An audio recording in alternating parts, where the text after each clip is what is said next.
Hey, this ain't a drill. Only time I'm playing is on the field. And when I'm on the field, no, I got mad skills. And you know we about to eat this a fast meal. Y'all gotta pay for this heat like a gas bill. We keep on coming back, so yeah, they mad still. 716 make them pay me some bad bills. Red, white, and blue like Superman, so you know we eating at the Super Bowl. Kill the competition, set up the funeral. Josh Allen catching all the shots you go for. We callin' blitz. Ready to start, we ain't calling no quits. I'm the #1 draft pick. A lot of y'all talk, but I ain't hearing it. Only listen to Keyshawn and talk about the Bills dominating on the field. All our players got them skills. Buffalo gon' make a kill when we talk about the Bills. Dominating on the field, and our players got them skills. Buffalo gon' make a kill. What's going on? Welcome back to another live episode of the Post Podium Podcast, home of the all truth, no sodium takes. I am your co-host, Aramis. That means I be key. 40 keys to be exact. What's going on, y'all? Y'all got a little double screen action going on right now. Daniel couldn't be with us today, so we figured this thing out. I would, shout out to Daniel for helping us out with this, so that I don't have to, spend half my brain trying to switch between cameras the whole show. So, Tommy said 50 keys in 9 years. It's about right. Well, that's because I said it on the show. He said they had like a little segment, and it kind of spiraled into. Well, is it going to be 40 keys and when he's 50? And I'm like, nah, I'll probably change it then. And, you have to. And I was going to change for 41, but then like 40 keys stuck. So, I mean, now that's my name. When I first started, my name was Keyshawn Aloysius the third when I first started the show. Now I got a nickname. So look at me go. Look at me go. But yeah, no, Tommy, I wasn't ignoring you. Billy D, I wasn't ignoring you. Today has been chaotic, hectic. Yeah. So we're gonna try to smooth this over. And Daniel, I'm not calling you Daniel, dude, because it's too formal for me. I can't do it. We have to fight. We got to find something else. It's the only way I cannot call him the Rage name. That's why I say it. I don't play with no other names, because if I start playing around with nicknames, I'm gonna want to say the Rage name, and I can't say the Rage name. It's gonna be D Schmidt or something. It's gonna be something. It's gonna be D Schmidt or something, because I can't do. I'm with it. Daniel. Yeah. That's like Daniel. See, if somebody says my first name, I'm like, yo, what the hell did I do? What did I do wrong? Why am I Keyshawn now? But Schmitty, okay, all right. I mean, yeah. I get it. I get it. It's just what I do for me. I'm sorry. No, you can do it. I just feel like if I call you Daniel, it's like I don't like you. Okay. That's like if I call Tommy Thomas. Daniel, that I don't mean that I don't like you when I call you by your government. Just so I you do. know. But no, that's like how often do I say your name? Exactly. When's the last time I said your whole name? I don't think you've ever said my whole exactly. name. Yeah, you've never said my whole name. And when I was at work, same thing, yeah. Boss were like, what is some people are like, what is Key? Is he okay with call him Key? Did he approve that? I'm like, what else did they call me around here? I'm Key. Yeah. Just don't call me Keish. I hate that. That's the one I hate, Keish. What about Sean? Yeah, that's fine. My ex-basketball coaches call me Shiny. And I'm like, that's weird. Yeah, but it is weird. Yeah. It's weird to call somebody by the back half The of back half of their name. Yeah, it's weird. It's weird. So what's going on? Y'all had to start out with a little something. Oh, Coach D feeling the split screen. Yeah, thank Daniel for that. Thank Daniel for that. I'll show you how it's done. Anyway, so let's dive into this thing, because Casual Seeding already jumped in the comments section, and we got somebody else that thinks we about to get in here and just start hating on on the Bills. You know what? Casual Season here? He was. I deleted the comment. I ain't feeling it today. Not today for that. You know what? Because I'm around for it, because this is a queen's birthday. This is the day of a queen. I said this on Friday because I know we could be here today, but I'm gonna say it again. Damn it, Mama! Happy birthday to you. I will see you soon. Yeah. Happy birthday to you. Happy birthday to you. Anyway, all right, that's enough of me singing. So here's the deal. I titled this episode "Championship Level Defense," and I'm asking the questions. This is the day that everything they said before proves that they didn't have a clue. It is. Anyway, go ahead. What were you gonna say? I titled this episode "Championship Level Defense," and let's just start with this conversation here, right? Because there's a lot to get to in what we saw in this game, but I think the one thing that stands out for me is the impact of the defensive line on the game plan of the Chiefs, right? And I think if we're gonna be who we usually are and just be objective, in saying what I'm about to say, we first have to understand that the Chiefs had injuries along their offensive line, right? But when you consider the level of play that we got from our defensive line, this is exactly what we've been looking for against the Chiefs forever. And this is the first time that we've seen it to this degree. We harassed them a little bit in 13 seconds. We were literally a half a second away from sacking Mahomes before he threw the ball to Travis Kelce to get into position, right? Mm-hmm. So I think what we saw from them, first and foremost, 15 hits on Patrick Mahomes. Okay? That sounds like a lot. Do you know how many hits the Eagles got on Mahomes in the Super Bowl? 11. Mm-hmm. 11. We got more hits on Patrick Mahomes in this game than the Eagles got on him when they abused him in the Super Bowl. They got 3 more sacks than we did, but we got 3 and we had 4 more hits than what they got on Patrick Mahomes. So I think the formula is out, right? When it comes to beating the Chiefs, this is how you have to do it. Now, I think obviously the challenge becomes, can we still see this level of defense in the playoffs? Well, see, that's the thing. And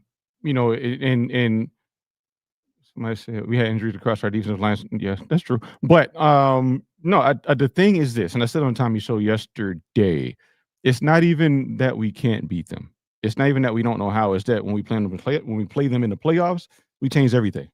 Everything changes from what we do in the regular season to what we do in the post. So it's almost like, it bears it out. I mean, the number I can recite numbers to you and recite the game plan differences, the cover scheme differences, but they play a lot more timid in the playoffs, and that's not just our eye test. That's the schemes that they run. If you dissect the game, we're 5-1 against them in the regular season, but we're 0-4 in the postseason. Make that make sense. And the only thing I can come up with is because you're not running the defense that you know how to run. You're letting them dictate to you what you need to be doing. Yeah. So to that point, I do think that there's something to be said for the difference in at the end of the fourth quarter and the first 3 quarters. Right now, what I mean is this: in the first 3 quarters, we saw a team that was as aggressive as they needed to be to get the job done. Right? They were as aggressive as they needed to be to get a lead. They were as aggressive as they needed to be to show the Chiefs that they were going to be aggressive and not just punt whenever they got stopped. Right? They showed the Chiefs that they were going to be as aggressive as necessary to not get into long third down and distances often. Right? They were very effective on first down for the most part. And I think in the second half, when we went up by about 15 or so points, that's when we really started to see the caution come into play. We got the lead. Now we're just going to play it safe, play defense, force them to catch up. We've got them in a one-dimensional look now where they have to pass the ball. They can't necessarily run the way they want. Clock's running out. We kind of got them where we want them, right? In a sense, right?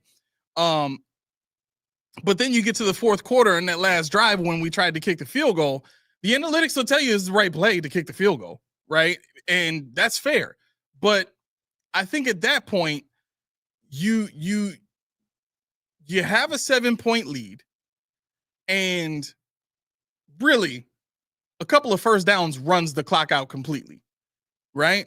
And the first thing I thought when I saw our approach, which is just do enough to get it to a point where there's little to no time left on the clock, right? And my thought on that was, I've seen the Chiefs just run it all the way out.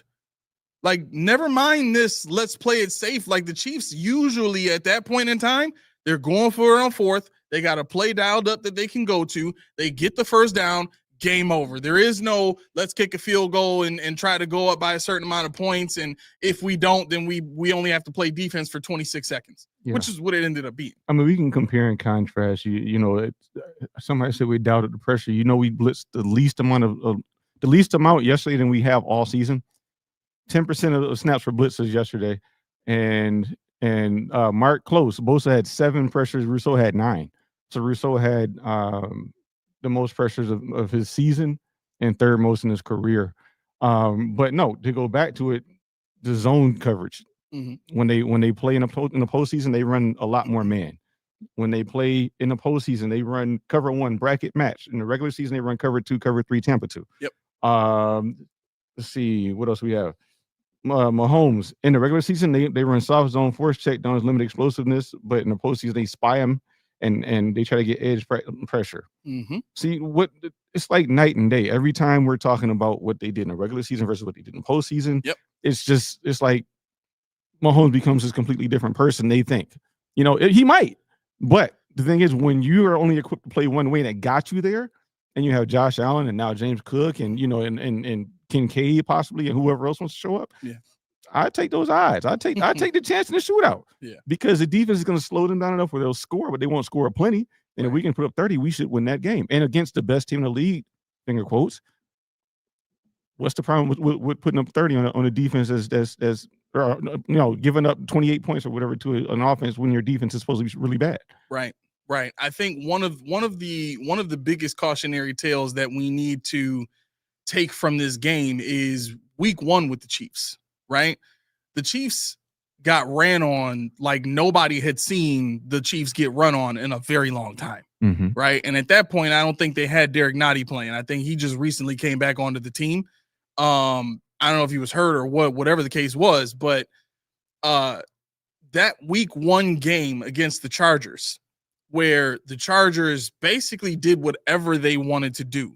They were able to stay two-dimensional the entire game. And that's something that we've seen Sean talk about, this season in particular and going into this game. The Bills were able to do that in this game, right? Cook with 114 rushing yards and Josh Allen with 268 yards passing or something like that. And that's good balance. Great, fine. But the difference in this game was we had 5 plays of 20 plus yards, right? And that's something that we saw in the Chargers game. They were throwing the ball all over the yard on the Chargers and getting the runoff on these boys, right? Statistically, this season in particular, the Chiefs are weaker in pass defense. The numbers bear that out. So when we're talking about what the Bills accomplished and how they did it, I think they followed the blueprint that works, but are they, as you basically said already, are they going to be willing to go that far in the postseason and have 5 passes of 20 plus yards? Are they going to be willing to take those chances, right? Because traditionally we've seen Sean McDermott is not willing to take those chances in the playoffs. Yeah, I was going to say though, if that's McDermott's vision for offense, I'll take it. I'll take it. Yeah. If that's his vision for offense, because of he preaches complimentary football a lot. And yesterday was almost as complimentary as it gets. 114 yards rushing, 270 yards passing. Josh only had 1 passing touchdown. Boo-hoo. Whatever. If I was this guy, if we were close like that, I'd call him up. I'd go to his house. I'd dap him up, shake him. That's what I'm talking about. That's what I'm talking. That's the game I want to see. Okay. For a guy that people call the best player in the league, and it's some people say the GOAT. That's it. That's it. Right. Because if you look at what he did yesterday, he was decisive. He was surgical. He got the ball out in I think 2.6 seconds, which is the second lowest for him on the season. Which means the reads are there. Which means, guess what? People do get open fast. And now he saw the tape and he says, "These are my reads." Whether it be that they called plays with progressions, or he just saw it on tape and knew when something happens, it should be open. Right. On the 3 sacks he took, only one of them was a miss because Shakir was wide open right in front of him. He looked at him, so it's not like he didn't. No, he saw him because he looked at him. But the other 2, there was nobody there.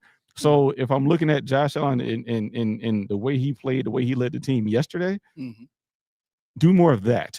Believe it or can you believe that he still doesn't have 2,000 yards passing? Year to date? Yeah. He doesn't have 2,000 yards passing. That's crazy. I can believe it. I mean, based on what we're seeing, yeah, I can believe that. But that's nuts. When you think about it, that's not to shame him, but man, everybody's going to say, matter of fact, backtrack a little bit. Okay. My guy, I got you. He wanted me to ask you because I didn't give him the answer that he wanted. Okay. He wanted you to jump on me. So let me make sure I have this right. I'm just because I wrote it down. He said, ask A to talk some sense into you. He said he wants you to tell me why we have to trade for a wide receiver that has nothing to do with scheme. Well, maybe not nothing to do with scheme, but why a wide receiver will fix everything. So in the second half, there were a couple of times where you could see after the play that the team was bracketing or double teaming Dalton Kincaid. Right now, Dalton Kincaid, 6 catches, 101 yards, 1 touchdown. He had a long of 47 yards on 6 targets. Right, yep. So 100% catch rate for Kincaid that game. Okay, the next closest guy after that, Khalil Shakir, 7 catches off of 8 targets, 43 yards. 43. His longest was 20 yards. That was that crosser that he ran that he got, a few yards after, right? After that, Dawson Knox, 1 catch, 30 yards. Elijah Moore, 1 catch, 28 yards. Jackson Hawes, 1 catch, 18 yards. Keon Coleman, 2 catches, 17 yards. Ty Johnson, 2 catches, 12 yards. James Cook, 1 for 11. Tyrell Shavers, 1 for 7. Curtis Samuel, 1 for 6. Everybody 8. Nobody after Khalil Shakir and Dalton Kincaid had more than 2 targets, bro. Right. And while I do understand the concept of everybody eats, that only worked in this game because Dalton Kincaid was as dominant as he was and dictated to coverage as much as he did. When you get a defense to have to double cover you, that changes the number game. That changes the leverage on the field. So at that point, it heavily tips the scales in favor of the offense because now I move a chess piece, you have to react to that. And I can move this chess piece wherever I want to take your attention for either where I want the ball to go or take your attention away from where I want the ball to go, right? Right now, the Bills only have one of those guys that they've shown they're willing to consistently go to have that effect on the game. Both times that we've seen this team have a dominant passing game, it's when they've gotten the ball to Kincaid to this degree. 6 catches, over 100 yards, and, maybe a touchdown, maybe not, right? So my argument for trading for a wide receiver would be, obviously, when you get to the playoffs, the competition is better, much better. You're going to play better defenses. You're going to play better defensive coordinators. And the goal is to still have this same consistency in the space created for your offense, because the name of the game and what makes the concept of everybody eats work is the ability to create space for the other guys around you. And right now in this game that we saw last night, it was Dalton Kincaid creating space for Shakir, creating space for Knox, creating space because the defense, as soon as Knox got that first touchdown, it was, all right, we got to keep an eye out for this guy because he's destroying everybody that's covering him. Right. We saw the other route that he ran against I think it was their safety that tried to cover him over the middle. And Josh Allen just eyed Kincaid down the whole time and got the ball to him. Why? Because Kincaid can break off of whoever's covering him. Right. So you want somebody else on the field to be able to create that space so that if the Chiefs decide in the postseason, we're not going to let Kincaid beat us.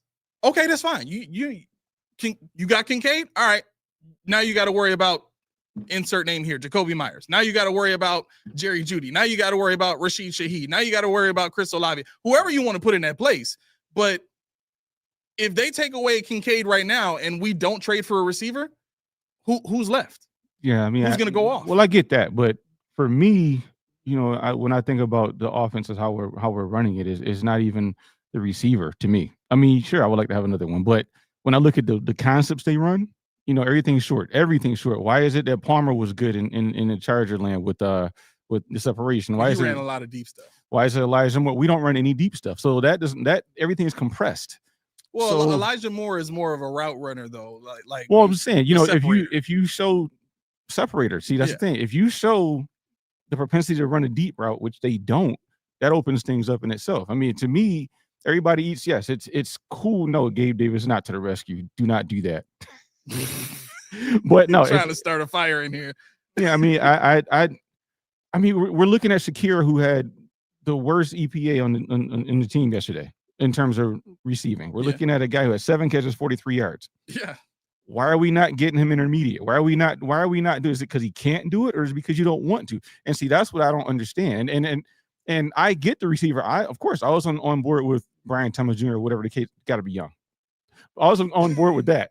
But in my estimation, I know Tommy loves the wide receiver thing too. But my thing is, like, even if you bring him in, you got to change the scheme up if you want a different result, because this result with a wide receiver that's a good wide receiver will make it a little easier, but I think you still have to change the scheme up. I really do. In what way?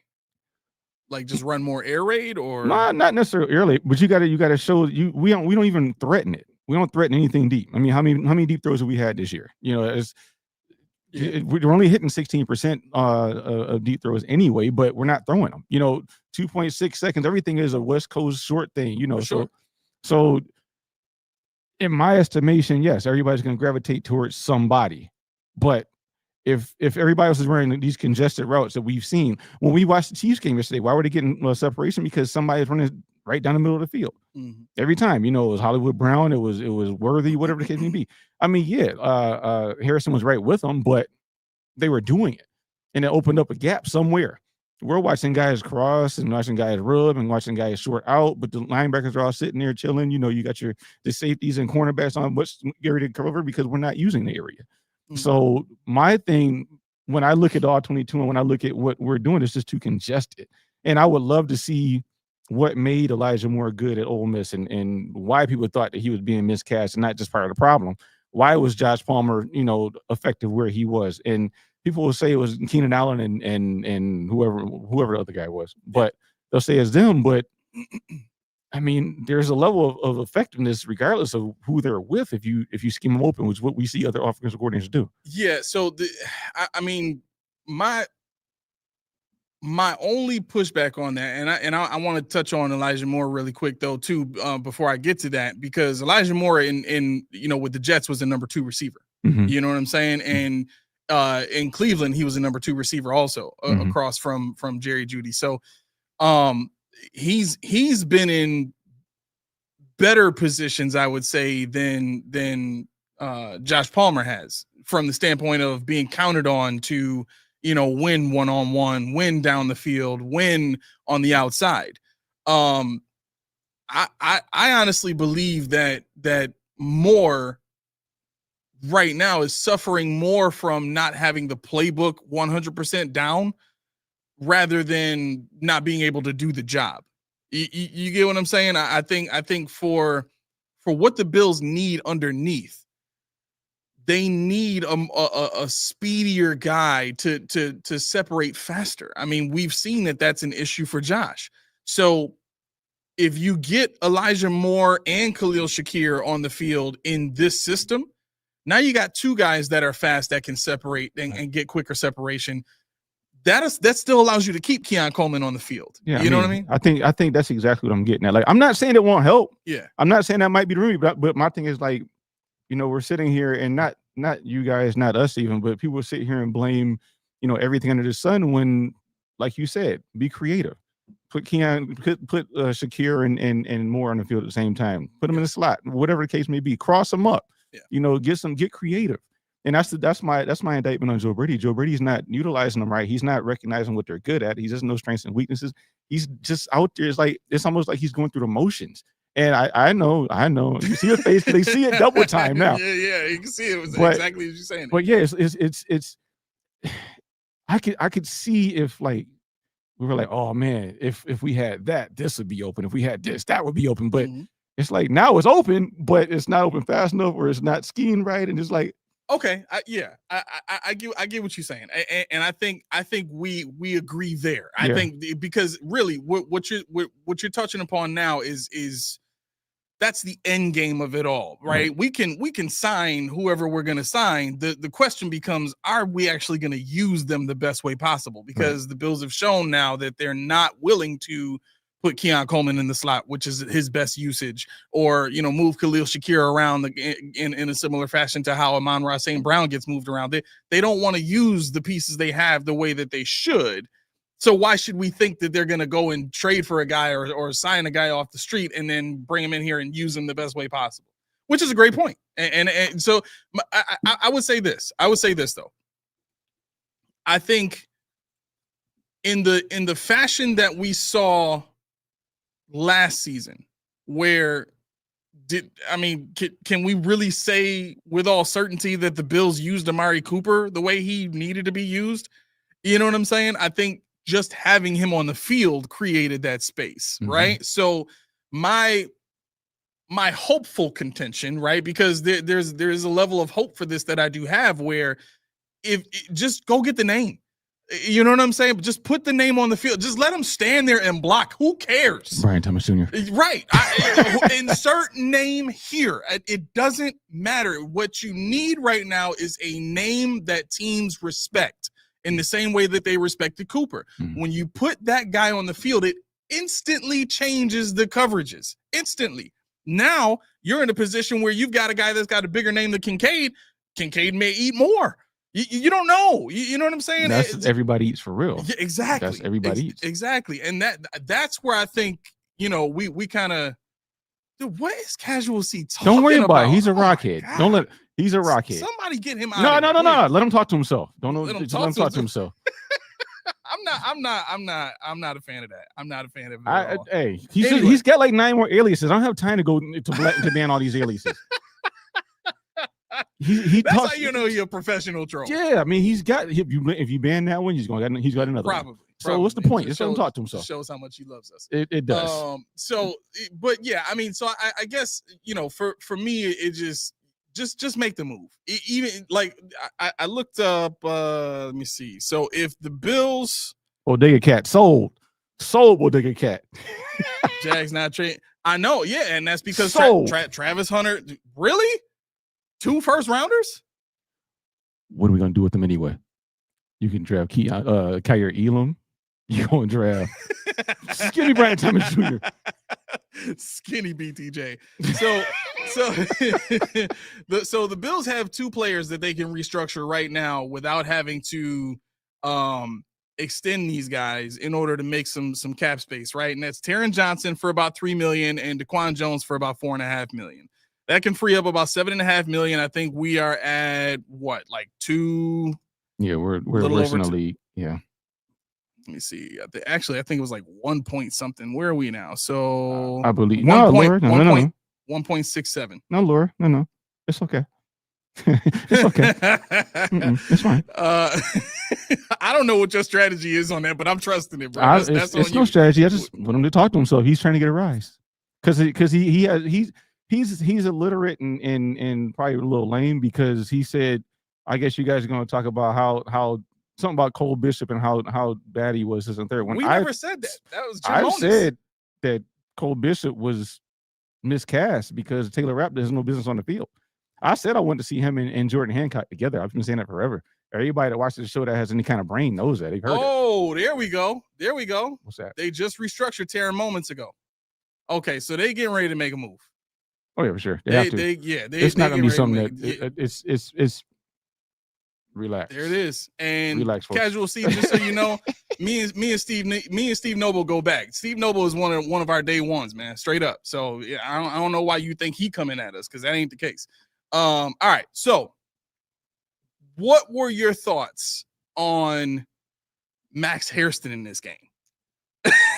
Because I have to say, I mean, he was in position. He was in position. My shock was that he didn't get flagged against Xavier Worthy, where he was kind of like, yeah, the refs couldn't believe somebody made him look slow. Yeah. They're like, he's running step for step with this guy, and it's like he's a blur, but he's blurrier. What are we looking at? They missed the whole play because they were just in awe. They were in amazement of what they saw. I mean, that was impressive, man. Seeing them being able to keep up with Worthy like that, I like that. Hairston is the epitome of I'm gonna get beat, but I'm not gonna get beat, because you see, it's video game speed. You know how like on Madden where you had that minimum, that threshold, whatever. Mm-hmm. It's like you see him over here, and then he's lost, and all of a sudden this dude just gains traction. It's like he hits the turbo button, he's out of there. So even when he doesn't make a good player, makes a bad read, I'm not worried. I'm not worried at all. He gonna be around the area. He gonna be there in the general vicinity. Give him about 30 seconds. He gonna be right there. Okay, listen. I'm with it. I think the one thing that I did enjoy, and to answer your question here, Divine, I think y'all not gonna like this answer, but I mean it's a regular season game against the Chiefs. I already operate under the theory that the Chiefs play us for answers in the regular season as opposed to trying to beat us. It really is only going to take a couple of wins for them to be back in the wild card, area on that screen of who's in the playoffs. You know what I'm saying? And they don't have a ton of tough games left. When you see the way they've played against some of these other teams that aren't the Bills, it looks like they can turn it on pretty good. If you watch that game against the Lions, they turned it on pretty good against the Lions, and that is a good Lions team that they probably won't see until the Super Bowl, right? And they look pretty darn good against that team defensively and offensively. So I get that, it's about matchups, and the Bills match up well again. We're built to beat that team. So, okay, cool. We're supposed to do what we saw because that's what we're designed to do. But how do you explain how they keep having answers against us in the postseason? I'll say it again. It's because we beat ourselves in the postseason. Well, but they facilitate it too. Well, if the Bills went into the game with the game plan that they know they can win with, as opposed to changing it up in the biggest stage, I can see if they didn't do this before, but every time we play the Chiefs in the playoffs, they change it up. They drop zone coverage 20%, and you don't have man cover guy. Well, now you might, but you haven't historically. But you decide I want to start running man because Mahomes. No. Our defense has to be our defense. Our offense has to be our offense. And that's the thing that messed up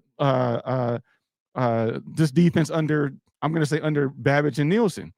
Because if you ever seen a defense that'll work, but it doesn't have the pieces, but you say, I'm still going to make this work, but you can't do it. Mm-hmm. That's why when McDermott takes over, McDermott took over. Don't let him fool you. You're not sharing ish. Right. McDermott is calling the plays. You can tell it's a night and day difference between the first 5 games and now. We only blitz 10%, but you wouldn't know that because the defense looked like defense McDermott that what he does. Right. And Greg Rousseau is now lined up. He hasn't lined up over tackle in the last 3 games. I wonder who said that. Who said get the man over in the wide 9-7 area? They do it, and look what happens. He doesn't like a shell of himself. Everybody's not calling him a calamity. The only person on this defense we have as a calamity is that one middle linebacker, that one number 8. What's your problem with Bernard, bro? My problem with What's your problem with Bernard, bro? What'd he do? What's Bernard's problem with himself? I mean, it's like I'm looking at him. I'm like, he lost the ability to cover. He's not there in run fits. Stay with me now. He's just kind of just out there, and this is your captain. This is your captain being beat out by a guy on a 1-year contract that's 34 years old. When we got Shaq Thompson, I said, "What? Why? What are we doing?" And now I see what and why. But also the introduction of Dorian Williams to this defense. Hello. Yo, him rushing? Yes. That was nice. Yes. But guess what happens? When you have speed in that back 5, you can do whatever you want up front 7. Yeah. You got 4-3, you got, whatever Hancock runs, you got Cole Bishop smacking cats. You got guys feel comfortable. They love running out there. I mean, this defense is something I can build on. That's the thing that pisses me off. Because when you do what you did yesterday, a zone, even though I know you're running zone, I am smarter than you. So a zone is basically saying, I can tell you what I'm going to do, and you still have to beat it. Because I can hide stuff. I know where, but I might slide over here and just mess with you a little bit. But when you got quick sand feet, you can't do that. You got to get to your spot and stay there.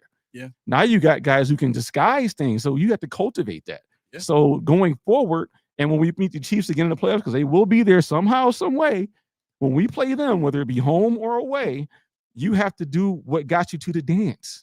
And I know, they beat us. There's an albatross hanging over our heads, this, that, and third. But the thing is, who cares? If you trust in your product, go out, Go out doing what you do best. Mhm. Don't change it up for that game. That's the thing that kills me about what they do. We got a super chat from Scott. Appreciate you, bro. Can I call you Scotty? It says, you know what bothers me that we lost a good player. Michael Hoyt, first game of the season, he was a beast out there against Kansas City. Okay, I have kind of a hot take about this. That I don't because I saw you in the on message board. It's okay. Night. It's okay. It's 6 quarters. You can say whatever you got to say. I don't think losing Michael Hoyt is going to be as big a loss as we feel like it is right now, right? And I mean, realistically, he played like 44 snaps or something like that against the Panthers, and he had like what? A sack and a half or something like that in that game. Yeah. This game he had 1 QB hit and half a sack that he shared with Greg Rousseau on 24 snaps. I think his ability to communicate what he sees to the other players for sure is going to be missed, because anytime you have a brain on the field like that can operate at that level, it's valuable. But he only played 24 snaps before he got hurt, right? So looking at the consistency of pass rush throughout the game defensively, it didn't seem to lag when he wasn't in there. I'm like, who the heck is 99 on the field? I'm seeing 99 get decent pass rush and push up the middle. I'm like, there's guys on this field right now that I don't even know who they are, and we're getting rushed. Pendarian Mathis. Oh, is that what it was? No, 99 is Ogunjobi. Oh, 99 is Ogunjobi. Yeah, but Pendarian Mathis is like 72 or something like that. Yeah, and then we got freaking 52 Jordan Phillips. That's the ugliest number for this dude. I hate that. I hate it so bad, dude. But yeah, I mean, so for me, yes, it's sad that Michael Hoyt won't be with us. But here's the other part of my take that people aren't gonna like on this. Brandon Beane said he knew that Mike Hoyt got caught with PEDs, right? When he signed him, he said that. He said Ogunjobi was the guy he didn't know about. Hoyt he knew about. My thing is, if you know that a guy gets caught with PEDs, whether it's cream, whether it's whatever it is, you have to take that into consideration before you give this guy a contract. If he's no longer doing that, I was going to say, his body's going to start breaking down. I don't think it's a coincidence at all that this guy comes in and starts playing with his hair on fire, playing like his hair is on fire, and snaps an Achilles. That's not a coincidence. He's off of PEDs, people. Like, this is what happens. Sean Merriman. Yeah. I got a DZ. I know we had decent 52, but Jordan Phillips, number 52. Jordan Phillips, number 52. I'm not saying the number sucks. I'm just saying him with 52 is just egregious. That's weird. Yeah. I'm like, never mind. Next topic. But yeah, no, the PED thing, and it's funny. You must have read my mind, because I was just about to say that. Like, thinking about it, if he got tested and was positive for it, that means that he's been doing it. Now his body's got to react. 2 games in, he's been doing it for a while. Yeah. This was not an accident. He was trying to get an edge somehow, and it caught up with him. So hopefully, we can keep him weary. Are you saying keep that Hoyt is still juicing? No, he's not. That's the problem. It's not the problem. It's not the problem. He's not juicing anymore. But what I think what A is saying is that he was doing it longer than we like to admit it. Right. So the idea here is for Hoyt is because he's here and hopefully no longer juicing, right? Because if you get caught, that means they're going to start testing you more frequently after that to check up.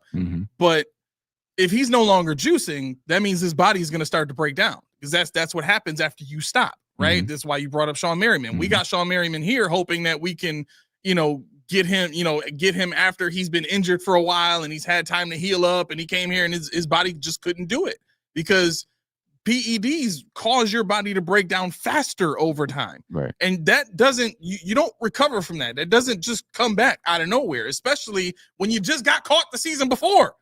You know what I'm saying? Like, you don't just bounce back like that, and all right, I'm off PEDs, I'm ready to go get 10 sacks. Right. That it don't work like that. Right. I mean, you gotta look at his physique. I haven't done it because I just had this thought, but what was his physique last year versus now? I mean, at one point people were saying he was playing defensive tackle. So if you're playing defensive tackle, you're close to 300 pounds. Now they're saying he's like 265, 260-ish. 275, I think it was. 275? Yeah. Okay, so he lost 30 pounds, we'll say. And out there playing linebacker and coverage and all that. Right. So it's a lot that goes into it. I'm not accusing him of anything. I mean, if he wasn't, I don't know what he did. But yeah, so I mean it just comes to roost at one point in time. Your performance enhancing drugs is what PED stands for. You know, if it's steroids, if it's that deer antler spray, if it's whatever. There's creatines you can't do. For my other job, I can't do the CBD oils and stuff like that because they're so regulated. There are only certain ones that'll pass a DOT test. You feel like Popeye, just pop some spinach and be right back. He said, "We're gonna juice up and make it back from a torn Achilles this season." that would be amazing. Why is that? Would be amazing. Why is it biologic Oliver's juicing? Why is that? I don't understand why that. Why is that what's the correlation? In the coverage. Yeah, what's the correlation there? Yeah, because he got hurt. I mean, he got hurt. Yeah, no. So I don't know why we have to clarify all this stuff, but the point here with Hoyt is he was already caught for having performance enhancing drugs in his system. He failed a test, right? So what we're saying is, usually when a player gets caught on performance enhancing drugs, whether it was intentional or unintentional, when they stop, it is scientifically proven that their body begins to go through a withdrawal and a breakdown, right? So they start to lose health structurally, and their recovery time is extended. A lot of the issues that come from performance enhancing drugs most of the time are soft tissue areas like the Achilles. So this isn't it wasn't a shock when I saw this. Oh, he popped in the okay, 2 games in. Yeah, I mean, he's playing at 275, doing all the stuff he was doing the year before. It makes sense, right? So all we're saying is this is an isolated incident with a guy who got caught taking performance enhancing drugs. He had it in his system, whether it's intentional or unintentional. That's the bottom line with all this. So this dude trying hard, man. This dude trying so hard. It's unbelievable, man. So that's all we're saying. And to where's my man? Here it is. It said, I thought Hoyt was unaware that he received testosterone tainted supplement from a trainer. Yeah, that's what he says. I mean, but they all say no, but even still, I mean, let's go with that. So he's getting a testosterone supplement in a protein shake, we'll say. How long was he drinking that protein shake? I didn't say it was his fault. I just said he's been doing something for a long period of time. Yeah. And that could be what it is. Obviously, all speculation. We're not going to sit here and say, you know, I have his medical records. I know this, but it lends to it could be. It's possible. But yeah, so I think it opens the ground for other people to do things that we didn't plan on them doing, i.e., your guy. Rose said if he juices for 9 weeks, he'll be back for a playoff. Achilles, who needs to heal Achilles? Who needs that? I'm gonna grow this joint back. Watch this. Start rubbing the cream all Matter over. Matter of fact, yeah, just watch it. Oh, there it is. I can move it. It's moving. You see it? You see it generating. Oh, that's great. That's so great. How often they're tested? No, honestly, I don't know how often they're tested. I know they have random tests, but I know for sure, you know, there's obviously one before the season starts. But I know a lot of times people, especially at that one, they know when it is, so they can skate by the test. You know, a lot of guys, they have protocol for that. They use, you know, doctored up stuff. They can study for the test, if you will.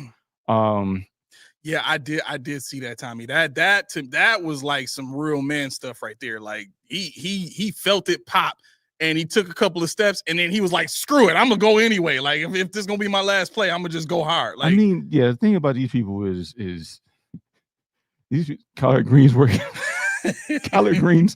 But no, you know, the thing about these guys, they're not right. They're not right. Yeah. So, you know, it's like the stuff that we think about, they're like, what? What? You mean I can't rub some dirt on it? I mean, there was a commercial a long time ago where it was an athlete on the table and it was just a regular guy sitting next to him, whatever. And the athlete was, I guess he had a dislocated finger. And so, he popped it, the trainer popped it back in and he did like this. He went back on the field. The guy sitting next to him passed out. So why do I say this is because athletes go through things and it's like, whatever. To normal people's like, yo, I can't believe I just saw what I saw. That requires surgery. They're like, no, it doesn't. I'm good. Give me 30 seconds. Mm-hmm. Ronnie Lott. As opposed to, opposed to having to miss games, he just said, cut part of my finger off. Yeah. Yeah. I mean, you hear the stories. Players talk about this kind of stuff all the time. Who was that player that used to poop himself during the game? They didn't always have Channing Frye? Yeah. From no. That's basketball. Channing, is it Channing? No. What's his name? For the linebacker from Miami. Oh, he on the podcast, right? He does everything wrong.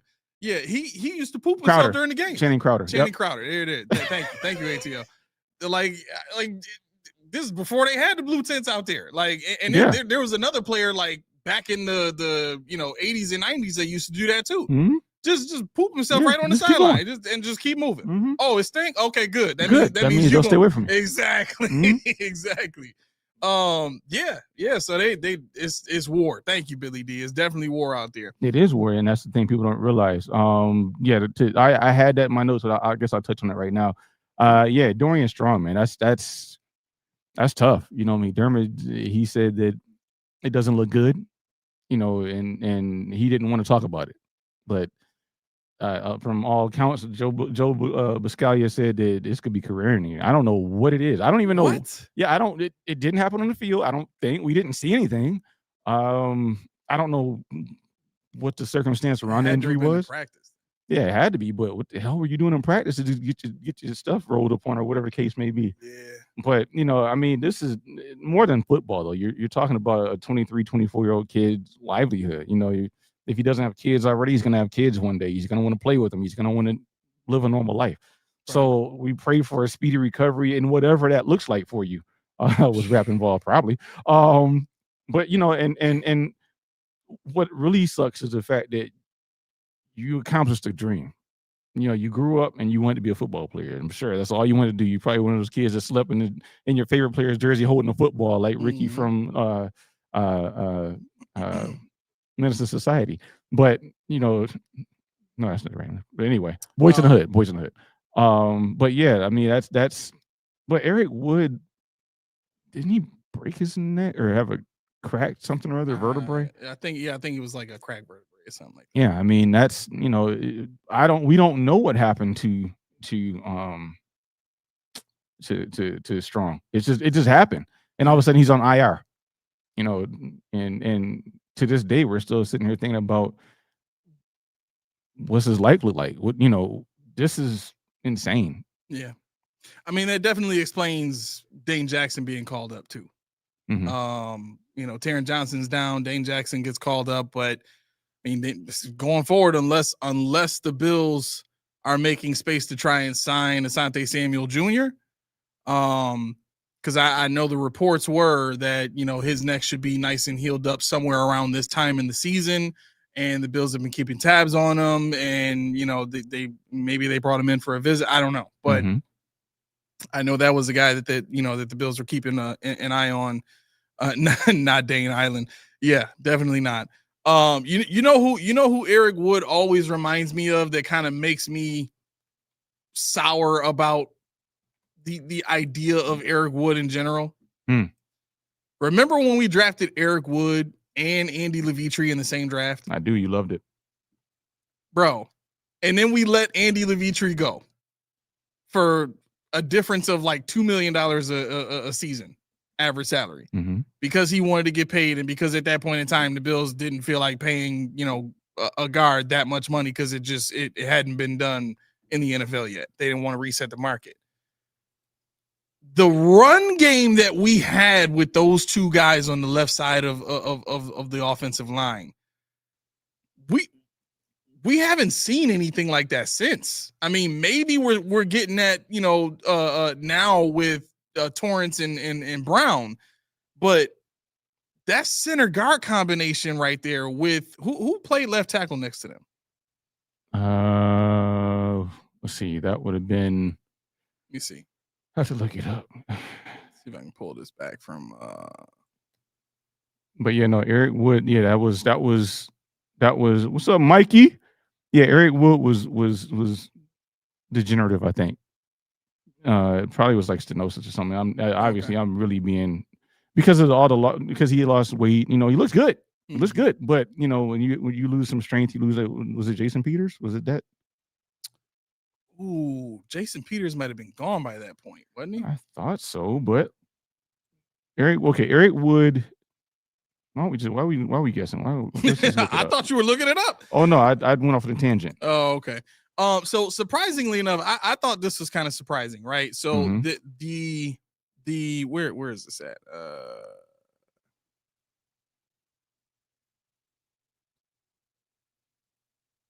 So the production for Kansas City, Rashee Rice 4 catches 80 yards, Hollywood Brown 2 catches 73 yards, Travis Kelce 4 for 66, and Worthy 3 for 23. Mm-hmm. Juju only had 1 catch for 2 yards. Tyquan Thornton had 1 target, didn't get it. That was like at the end of the game, I think it was, in the end zone. Brashard Smith got 1 target. I think that might have been on a screen that didn't get to pass because the ball hit a offensive lineman's helmet. But doink. Yeah, I mean, when you look at the box score here and you're looking at the receiving on both sides, I mean, for the Chiefs today or yesterday rather, it was 4 guys having an impact and nobody else. And when I say 4 guys having an impact, I mean, obviously they only scored 21 points. It wasn't much of an impact, but the Bills have 2 guys that have, 1 catch over 25 yards, Dawson Knox and Elijah Moore. Then you got Jackson Halls giving you 18 yards, Coleman giving you 17, Ty Johnson giving you 12, Cook gave you 11. You know what I'm saying? You don't start getting into the single digits until you're on receiver number 1, 2, 3, 4, 5, 6, 7, 8, 9. Receivers 9 and 10 for the Buffalo Bills are the only guys with single digit receiving yardage.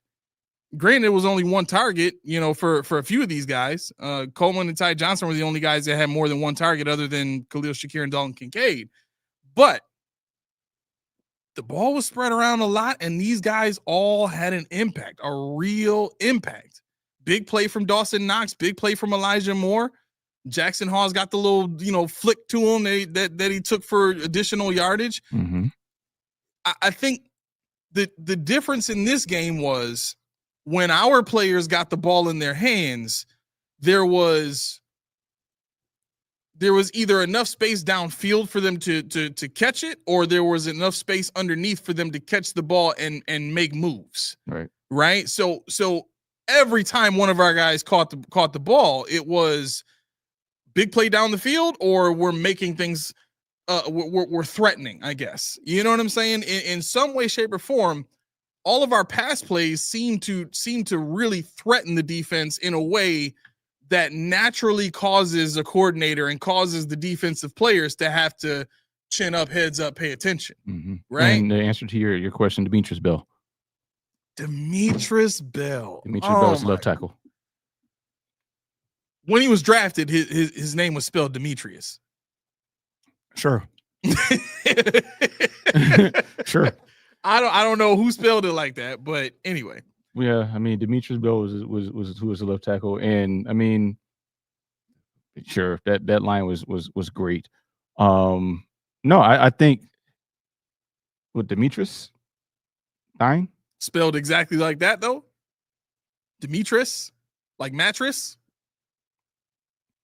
That's how he spelled it.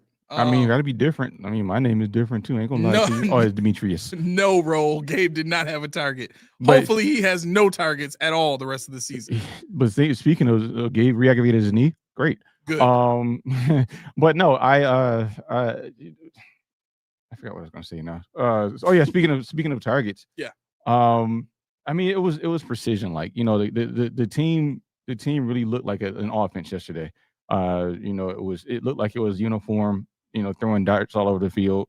It was something that we want. Yeah, that's Karl Malone's kid. Oh yeah. Oh yeah, that's right. I remember that. Yep, Karl Malone's kid.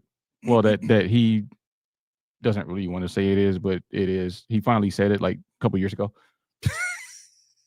Dang. Well, was that hard growing up under Karl Malone? Well, because Malone was looking at jail time, he would have said the wrong thing at the wrong time. That's so probably true. Oh, it's definitely true. That yeah. I don't know what kind of laws they got in Louisiana, but they don't fly in Buffalo. But I agree, Lock Rain. Gabe needs to go away. So this is the part that I think is so funny when it comes to Gabe Davis, right? When we let Gabe Davis go, it was, you're not doing anything here for us anyway, right? You're not getting any catches. You got a bunch of games last season with or was it the season? Yeah, you had like 2 or 3 games the season before last where you get a goose egg across the board, right? So there were plenty of opportunities. You just didn't do anything with it. Then last game of the season, he's about to fight fans at the stadium. Like, he's on the field walking towards fans that are like throwing snow at him. Yeah, like he shouldn't have been back if they like under those circumstances, right? Like, in my mind, as somebody who roots for the Bills to win, if this is the guy that you let go, and we don't know the specifics of the exact reason why they let him go, but I mean, we all imagine that it's because of the lack of productivity and the dollar amount that he was getting. Familiarity is not a benefit with this guy. Why bring him back? Like, under those circumstances, that's how he left. You know, aggressions with the fans, and you bring him back after that? I mean, and how did fans forget? Well, Billy D, most people will disagree with you. Most people will say that Gabe Davis is way better than Keon Coleman. I'm not most people, but a lot of people say that. They're like, yeah, he's. I don't think Gabe will get booed because now he's a Bill again, you know, and he's a Bill under his own volition. So, you know, we have a short memory, a sort of recollection of what the past brought upon us. When it comes to somebody that comes back to Buffalo, you forget about everything. You're washed clean. Yeah. So Gabe Davis has another chance in Buffalo. Gabe is better than Shavers. Shavers shouldn't be on a team. I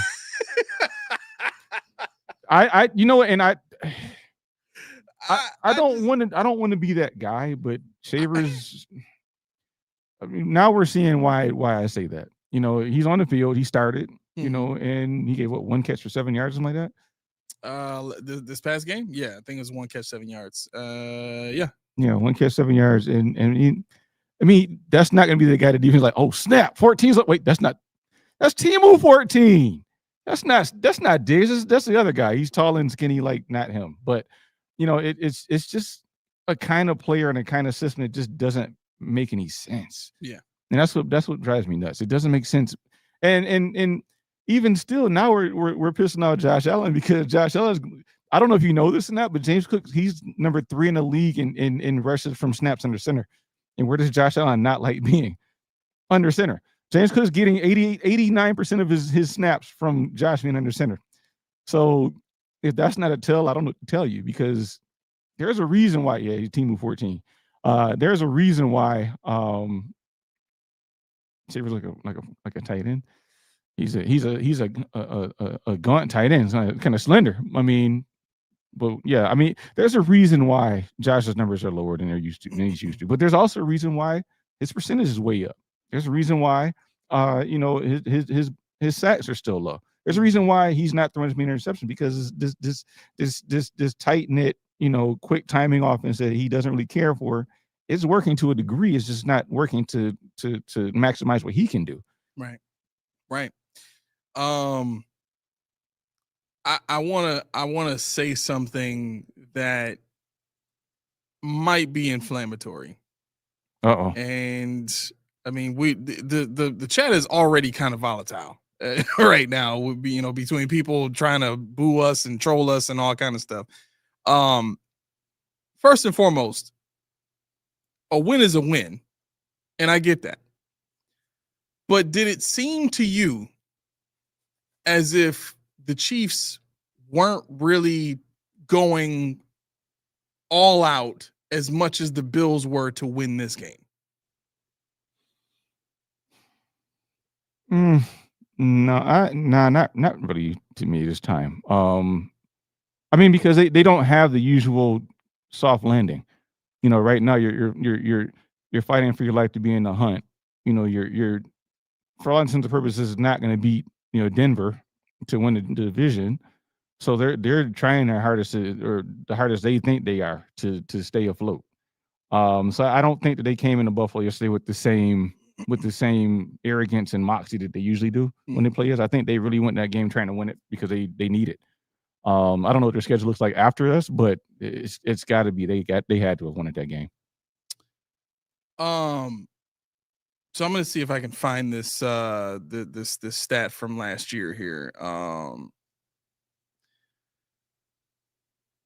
The Chiefs this season are one of the higher rated, one of the higher frequency blitzing teams in the NFL, right?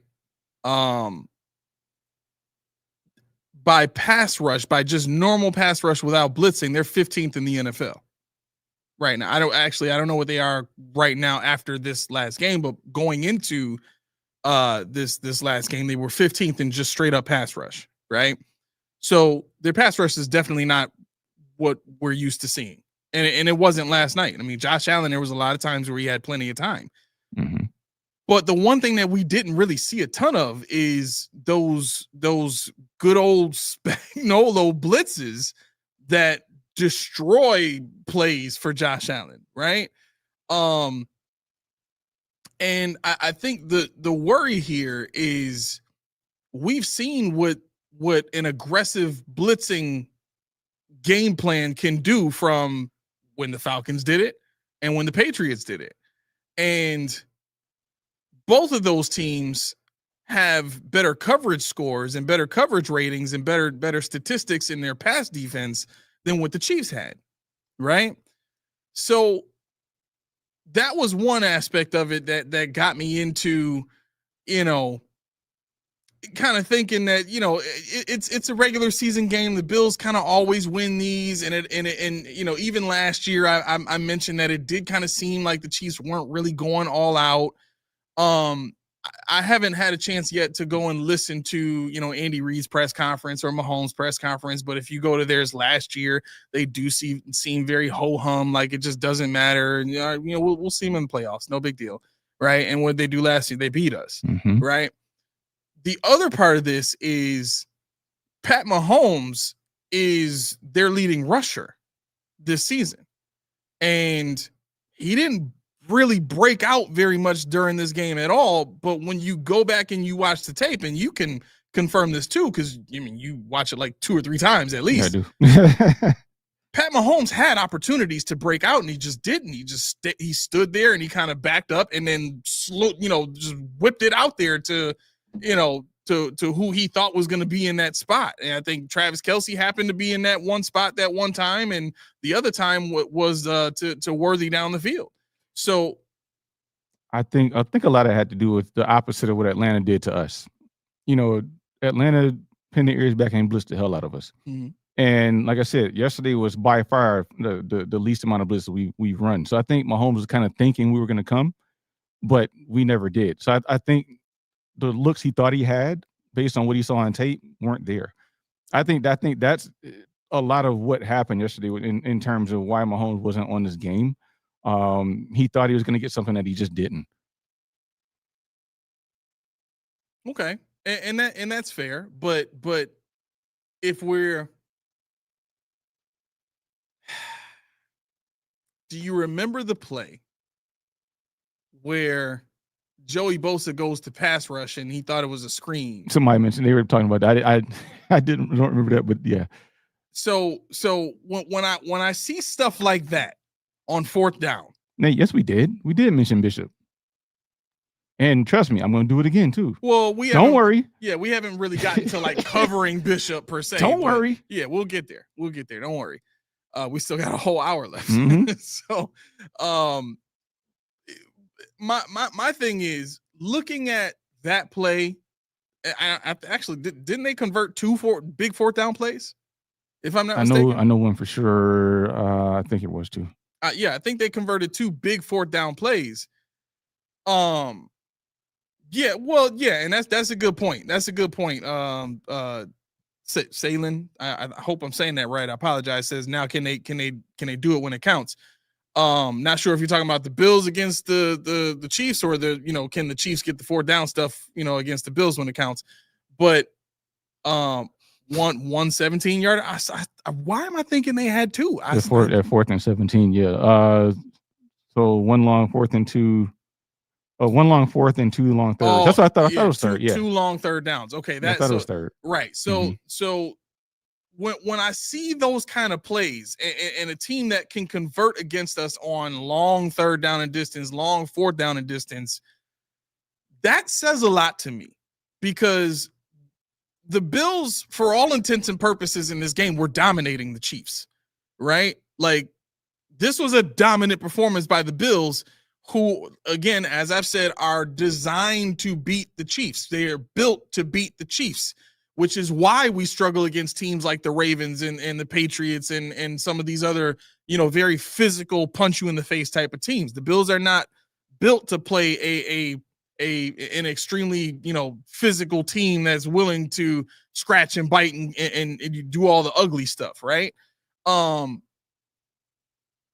I think seeing those plays take place in this game, those are the types of things that give me pause. I'll take you back to last season when I was at that game, and I'm going to keep bringing this up because nobody wanted to pay attention to it last season when I said this.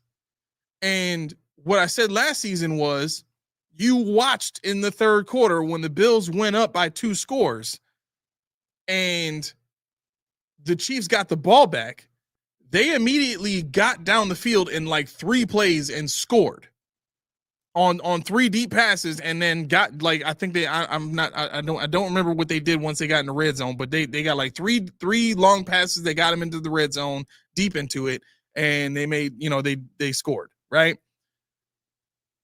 Seeing them be able to flip that switch with the weapons they had last year against our defense, which I would contend is a little worse, right?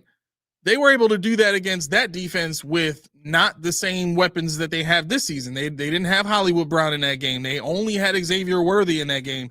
And I don't think Juju Smith-Schuster was there either, right? So they weren't doing it with a ton of weapons available to them like they have this season, and we've seen them use. Mm-hmm. Now, the addition of Xavier Rashee Rice into this picture, and Juju Smith-Schuster being their like 5th guy in line to catch passes, that's a different story now.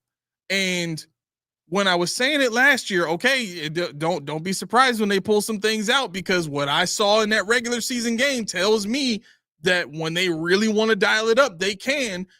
Like in this game, when they really wanted to dial it up on long 3rd down, long 4th down, they did. Now, that's not to say that they didn't get disrupted. It's not to say that they didn't get beat. But I have some of the same concerns this year that I had last year, and that same feeling of, okay, it was a great win. I enjoyed being there for it last year, but something about that didn't sit right, especially when you watch the press conferences and you see it didn't really bother them that much. Now, again, last year, that was their first loss of the season. This year is a little bit different. This year, they already got 4 losses, right? But they have 5 wins. And in order for them to make the playoffs, they need at least 10. Yeah, probably. To secure a wild card spot. You know what I'm saying? So I don't think in the last how it's week 9, so we got what 17 weeks. Mm-hmm. So how many games are left? My brain is mush after today. Hit 9. Huh? 9 more. 9 more weeks. So Mhm. so in 9 more weeks, they have to get 5 wins at least. Who are they playing against? Let me see this. I got you. Appreciate I it. got you. Kansas City. They have Denver next, then the Colts, then the Cowboys, the Texans, They'll beat the Cowboys. They'll beat the Texans. the Chargers. They'll beat the Texans again. Or I'm sorry, the Chargers rather. They'll beat the Chargers. Okay. Titans and Broncos. They'll definitely beat the Titans. They're gonna split with the Broncos. Well, that last one. I mean, the last one could be for the division. So I don't know. Well, again, you got to keep in mind the Texans held the Broncos to 15 points right up until the end of that game, and really up until C.J. Stroud got hurt, the Texans were controlling that game, right, defensively.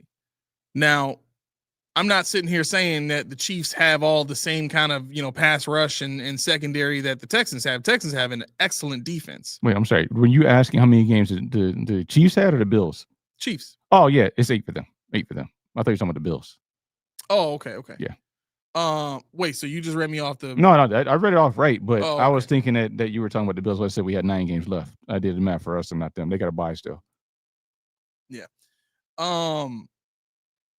Yeah. Bodega Cat Texans have the best defense in the league. Lynn says Texans have a great defense. Yeah, they do, and they held that Broncos team to like less than 10 points pretty much the whole game. And then CJ Stroud gets hurt. Broncos get a little bit of momentum. They figure out a way to get it done. But I don't want to pretend like this Broncos team is especially when I think they just lost Zach Allen too. Zach Allen went down in that Texans game too. So this is not going to be a Broncos team that comes in. Matter of fact, I want to see who the Broncos played. Who they played? Yeah. I got you. Give me a second. I got the schedule here. Yeah, I got it right. Go ahead. All right. So they beat, where's the preseason? All right. So who did they beat? They beat the Titans. They lost to the Colts. They lost to the Chargers. They beat the Bengals. They beat the Eagles. That's probably their best win of the season right now. Yeah. They have not beaten a lot of great teams. They beat the Bengals, the Eagles, the Jets by 2 points. That was a 13-11 game. They beat the Giants by 1 point, 32-33. Then they really beat up on the Cowboys. Cowboys, and then they beat the Texans by 3 points. Their wins are not great wins. They have a great defense, but it does not seem like they've got it figured out on offense yet. Bo Nix is still a young quarterback in his sophomore season. Usually that season is a little bit tougher for young quarterbacks because there's a book out on them. Oh shoot. What? I just saw something on. Hold on, let me go back to it. It's got to be a notification, right? Well, while you're doing that, somebody mentioned in the comments that Ty Johnson had just restructured his contract as well. Who restructured? Ty Johnson. Okay, so that's probably an extension. So Jeremy Fowler just reported Asante Samuel Jr. is cleared to play, he's talking with several teams and he could take visits this week. So that's big news. I mean, again, this is right around the time where he was, reportedly supposed to come back, and that just confirms it right there. But yeah, so yeah, Matt, we did Terrence Johnson. We said we saw it a little earlier. Yeah, we saw that. So they're moving for something. Mm-hmm. I caution you guys to be too excited because it's still not a lot of money. And some of the names that I've seen, you got to clear up a lot more than that, like Waddles and stuff like that. I've seen. I don't think they're gonna go for one of those guys. I don't either. That's what I'm saying, but people do. So what I'm saying, just temper your expectation because my gut feeling is if they go big, it's gonna be a guy like Jerry Jeudy. because Jerry Jeudy fits a West Coast system. He is a route technician. Mhm. And if you want a guy that can separate underneath, that is the best guy out there available right now. Right. And we know that the Bills have speed guys, but they don't really value the down, the long ball, specifically because it's a low percentage play. Right. So I think if the Bills are going to go big, that's the guy you go get. But again, his cap hit is only 1.7 million. I think this is his base salary. I mean, Jeudy. Yeah. So, I mean, yeah. DZ, I'm inclined to agree with you. Tommy says, hold this comment here. He says we're gonna go big with the trade. I would tend to say it's gonna be more of a lower end guy. Honestly, not saying that it's going to be somebody that's like, no, Brandon B can say, what are you bitching about again? But it's going to be somebody that we're like, it's actually 1.5. What's less. Jerry Jeudy's base salary. Yeah, I mean, I could take. And he's only 26. I've wanted Jerry Jeudy for a while, though. Yes, I've wanted Jerry Jeudy for a while. I mean, Brian Thomas Jr. Of course, I keep saying that because that was the report that was that they were out on him, and I mean, watching what they're going through over there, I can see why. Yeah, and it's not even him. Like I said, they went from a Peterson offense to Liam Cohen, so that's the difference. Yeah, Peterson was there with Carson Wentz. Mm-hmm. They won a Super Bowl. That hand. Wait, I gotta get it. There you go. Yeah. With Carson Wentz. They won a Super Bowl with him. Right. So this guy can do things with people. So when he left, we got Trevor Lawrence. Mm-hmm. We got the Trevor Lawrence that we all knew it was supposed to be. Yeah, he was supposed to be generational coming out of college, blah, blah, blah. But this is more along the lines of the Trevor Lawrence that I expected. So when you see Brian Thomas Jr. over there getting moonshots and short arming balls, because he knows he doesn't want to get KILLED'd. Mm-hmm. Don't want it to happen. I don't want to get cut off of YouTube, so I'm just going to spell it out for you guys. That messes up his prospects elsewhere. Right, and that's what he's thinking about right now. Yep. He's like, Gabe, what's the do in Buffalo? Okay, like, I'll show you. I'll go first and let you know what's going on over there. But no, in all seriousness, I think it's going to be, Shaheed. Everybody talks about that. It's not. I don't think it's going to be that. No. I've seen people float around Calvin Ridley. It's not going to be that. It's not going to be Olave either. It's not going to be Olave. Too much to get him. Yeah, it's going to be somewhere that they're comfortable. It's got to be fair for us and fair for them, of course. So, I don't want it to be fair for us. I just want talent. No, the Browns specifically structured this contract to be tradable in case things didn't work out this season. For Jerry Jeudy's contract, he's got. So if we got him this year, he's got 2 more seasons under contract with a base salary of 1.5. But his cap hit goes up to 10 million and 13 million with the signing bonus and options and guaranteed salary and all that kind of stuff. Actually, he's only got guaranteed salary next season, and then the season after that, he's got no guaranteed salary. He only has the prorated bonuses.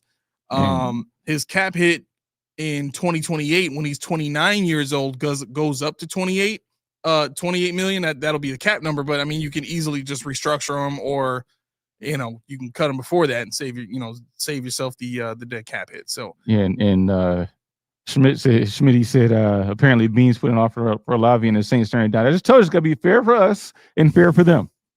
He means that. It's got to be fair for us and fair for them. Never mind, we're in dire straits right now. Never mind, we're capping our offense. Never mind. But this is another thought I just had. Okay. Now I'm just indulge me just for a second here. We're talking about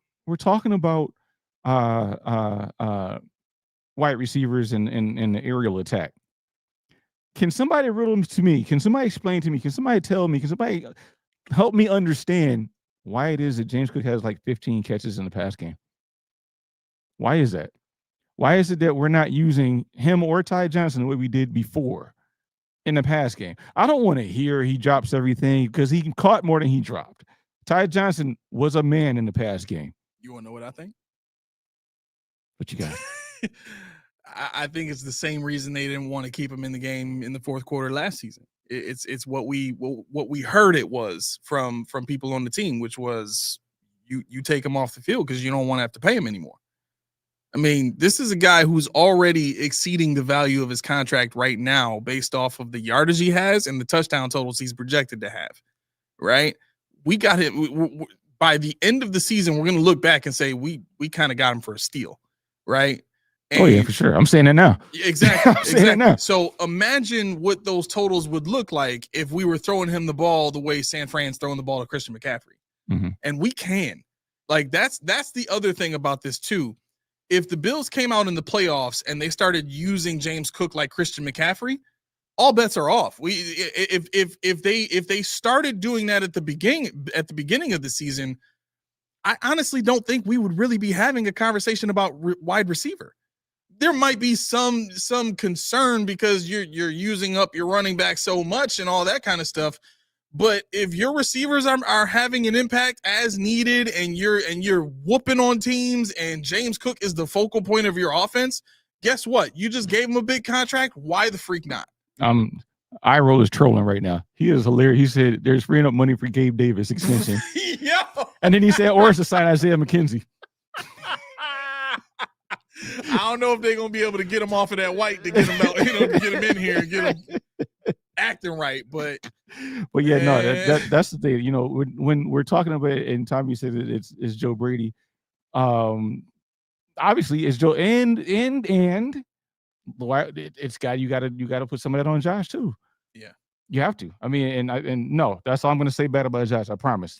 That's all I got. But that you have to say who's throwing the ball, because there are routes available and you choose who to throw, who not to throw to, and when to throw the ball to them. Daniel said, yeah, I said it. Sorry, I'm mad at you now. He said they're saving it for the playoffs. I hope so. I said no, because me and Spin said he catches the football, but he only drops touchdowns. Fine, I'll agree with that. Whatever, I'll take that. But yeah, no, and Mikey said, it's for Shaq Lawson. Oh God, please, Mikey, please stop with this. Oh my God, I don't ever want to hear that name here again. Well, Shaq Lawson. Well, hey, I know you liked him. I just, what I wish. Did he do? You know what I wish though? We could kill all this right here with the thought of being creative, because think about what you just said. Michael Hoyt, 24 snaps. Yep, they were working him into something. Somebody on the radio this morning said, go get Von Miller back. Whatever. Yeah, pay him. They're already paying him. Just pay him another million and you're all set. But you could have there's so much you could do with this. So you have Landon Jackson that everybody says is horrible, who is getting better. You could put him, in some kind of creative situation. I don't need to see him on the field till next year. Watch this. Uh-oh. You could twist and stunt. You could do twist and stunt. You can do that now without him. No, I'm not talking about. I'm talking about.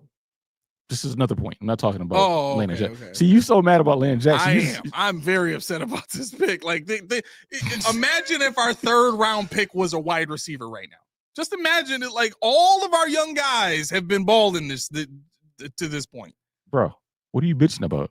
I'm bitching about a damn wide receiver. Get it? You know what? White House King came in with a super chat. We about to acknowledge it because thank you very much, sir. No, I don't know if I like this. What do you say? I said I'm not seeing the point of having Shavers trade for a run fast straight line guy to help Coleman and Kincaid.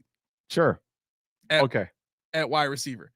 I mean, again, I personally think it comes down to the Bills see those types of go route type of, down the field passing plays as inefficient. Mm-hmm. They're a 50-50 proposition at best. That's the most you're going to get out of that route. So I don't think Sean McDermott wants that to be a large part of their offense. I don't even know if he wants that to be a part of their offense at all. Right. But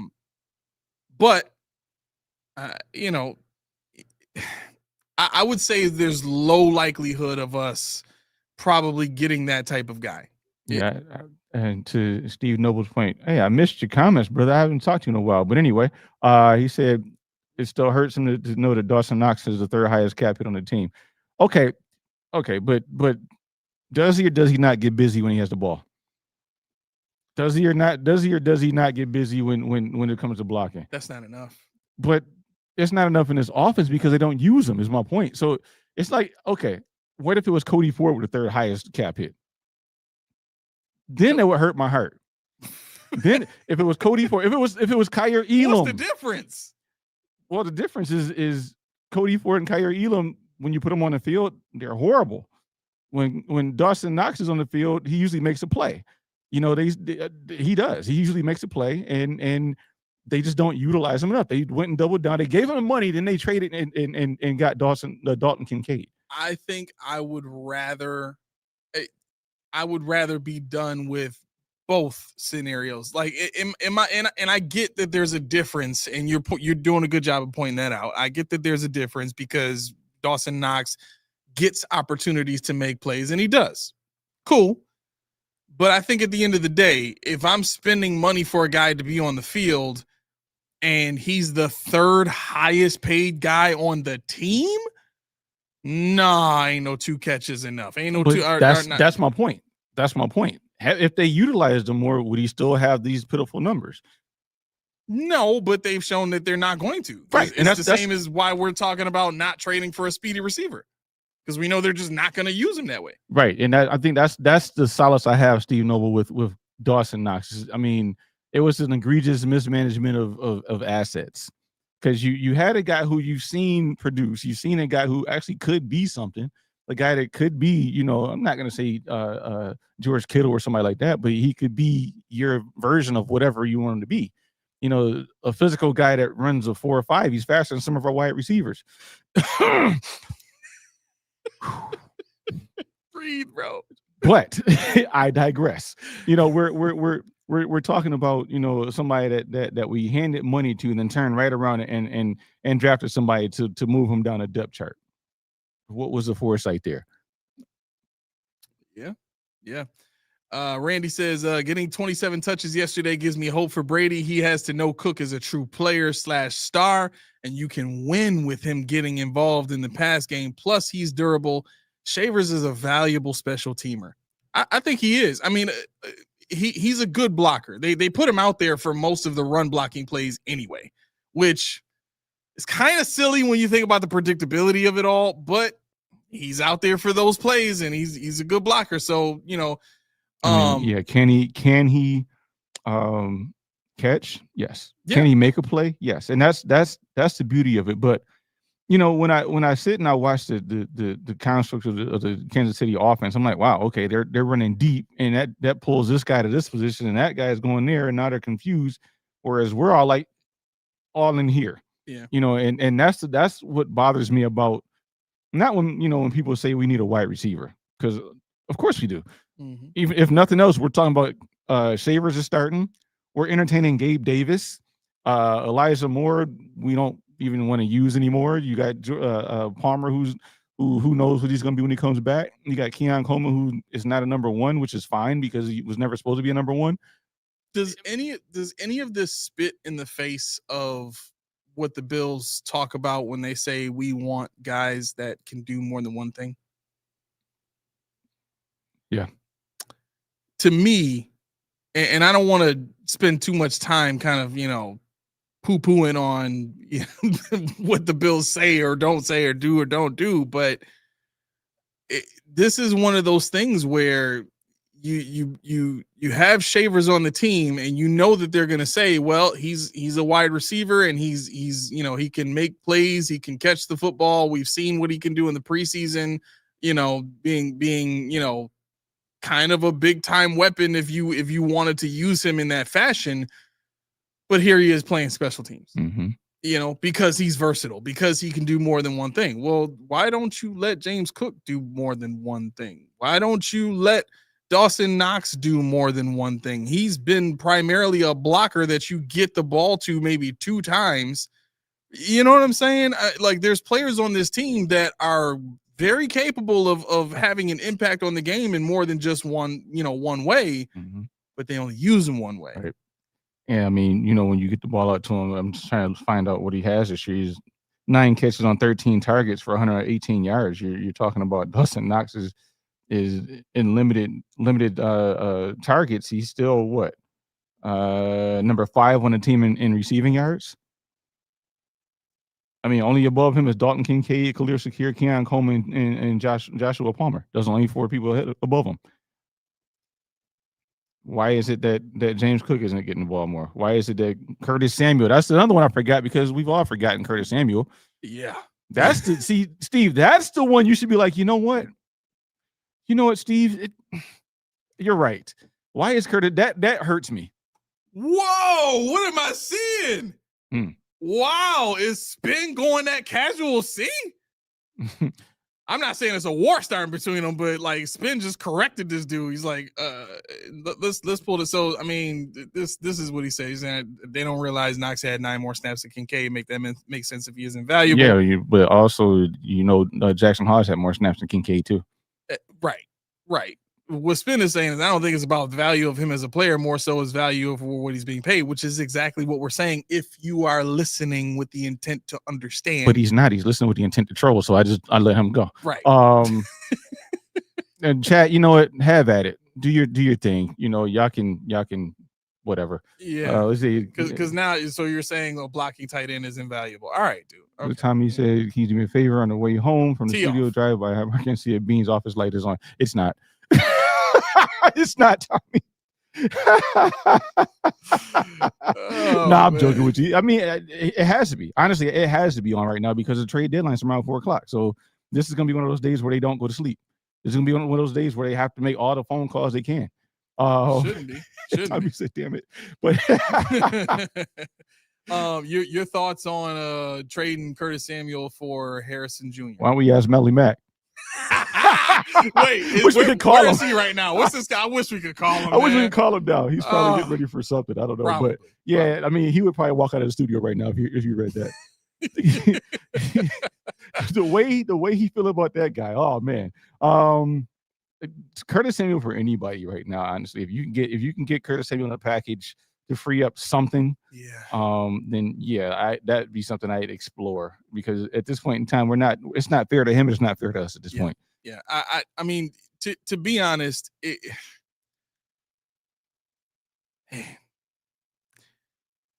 the biggest need for the Bills right now.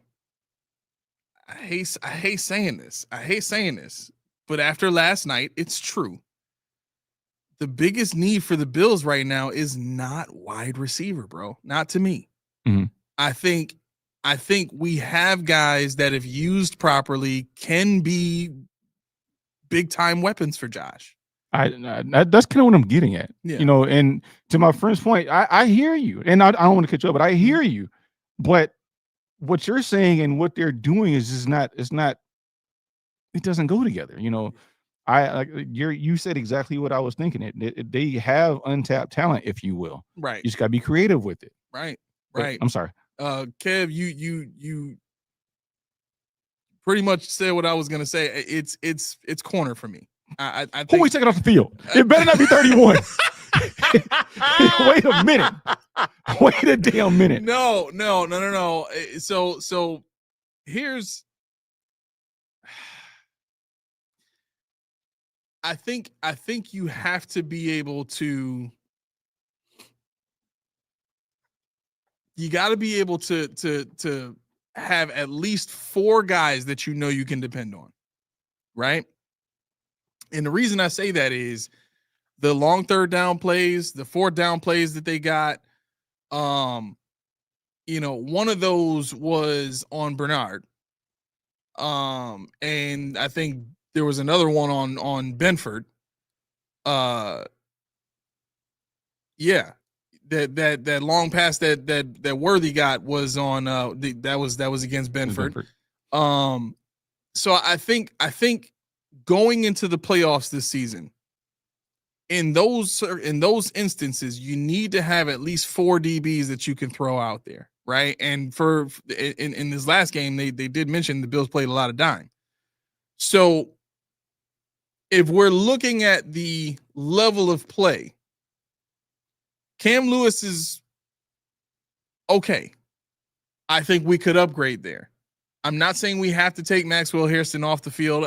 At this point, watch out, tread lightly. To be perfectly honest, and it kind of sucks saying this, but I think we do have to consider that maybe if we signed a guy like Asante Samuel or traded for another corner, we might want to start thinking about putting him at nickel.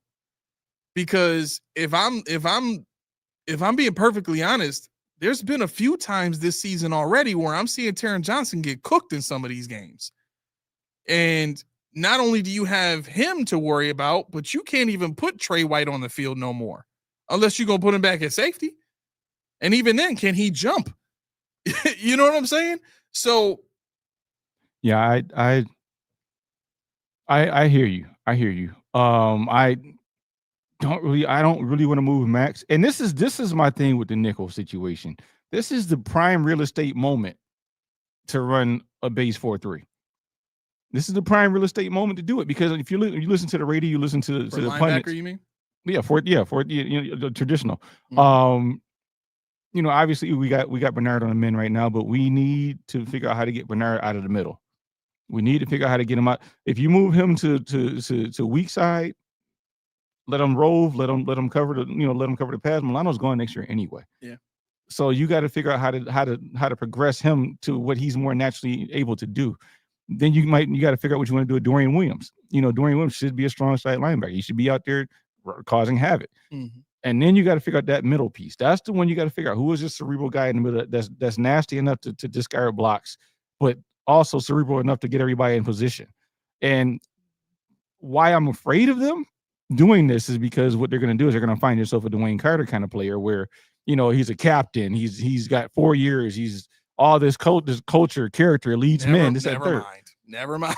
And so that's the thing that bothers me about it, because I'm thinking, well, Shaq right now, yeah. But I'm thinking about more so, the transition to even next year. Shaq is my easy answer. I would go Milano, Shaq, and actually, no, I go Dorian. Yeah. Dorian, Shaq, and Bernard. That's what I would do.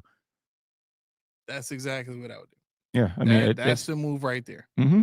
Because this is a perfect segue for Taron Johnson to get on the field less. You're already taking him off in certain downs, so let's just make that the base now, because we have to transition to something that works for us and beats them. Yeah.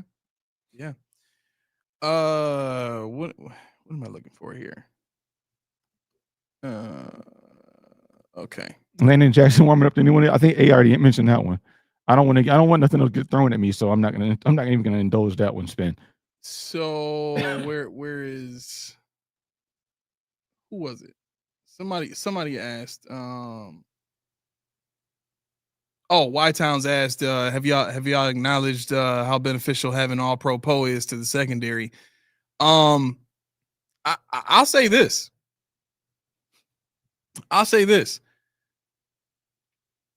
We actually might be better off rotating Poyer in sparingly with Hancock.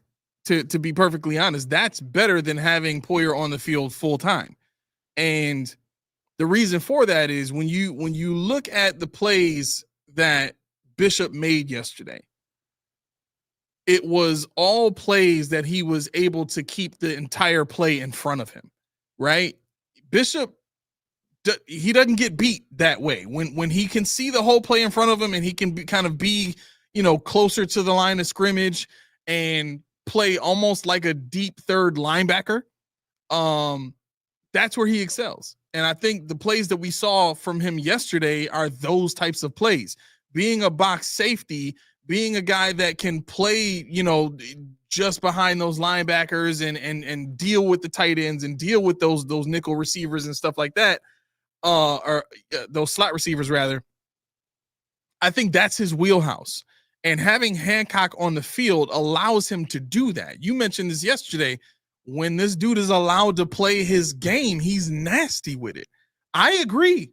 And I think the tandem right now, honestly, if you want to get this team ready for a serious Super Bowl run, it needs to be Hancock and Bishop on the field the rest of the way. You can have Poyer out there sparingly, for spots here and there. If it's a situational, type of thing where you really need the play to be made. But in those instances, you got to take Bishop off the field. Don't take Hancock off the field because that's your cover guy. If you're going to expect Bishop to be your cover guy in those instances and put Poyer and Bishop on the field at the same time, you better hope that they are not running a concept that challenges or puts the safety in conflict, because Bishop is not built for that, right? Again, there's a reason, and we are not saying that Bishop is bad, right? We've never said that Bishop is bad. If anything, we've only kind of regurgitated and reiterated what Jim Monis and some other scouts have said about Bishop, which is he really should be a linebacker in the NFL. That's what they say. Well, that's what I said too, in a sense, because I said put him in a box in a single high situation, you are gonna cook. Yes. You put him in. They did that. This is what they're doing now. Yep. So and Schmitty, don't worry about that. But you got to kind of go with what guys are good at. Like I said, when I did this film study, you never saw him make a play or anything on a highlight reel anywhere where the ball was over his head. Everything was in front of him. It was him coming downfield. So for me, it's like, okay, if we have a need, Taylor Rapp, the guy that they love, he's the one that should not have been on the field. That's the one that gives me pause. That's the one I'm like, no. And they loved him so much. He had a spot cemented.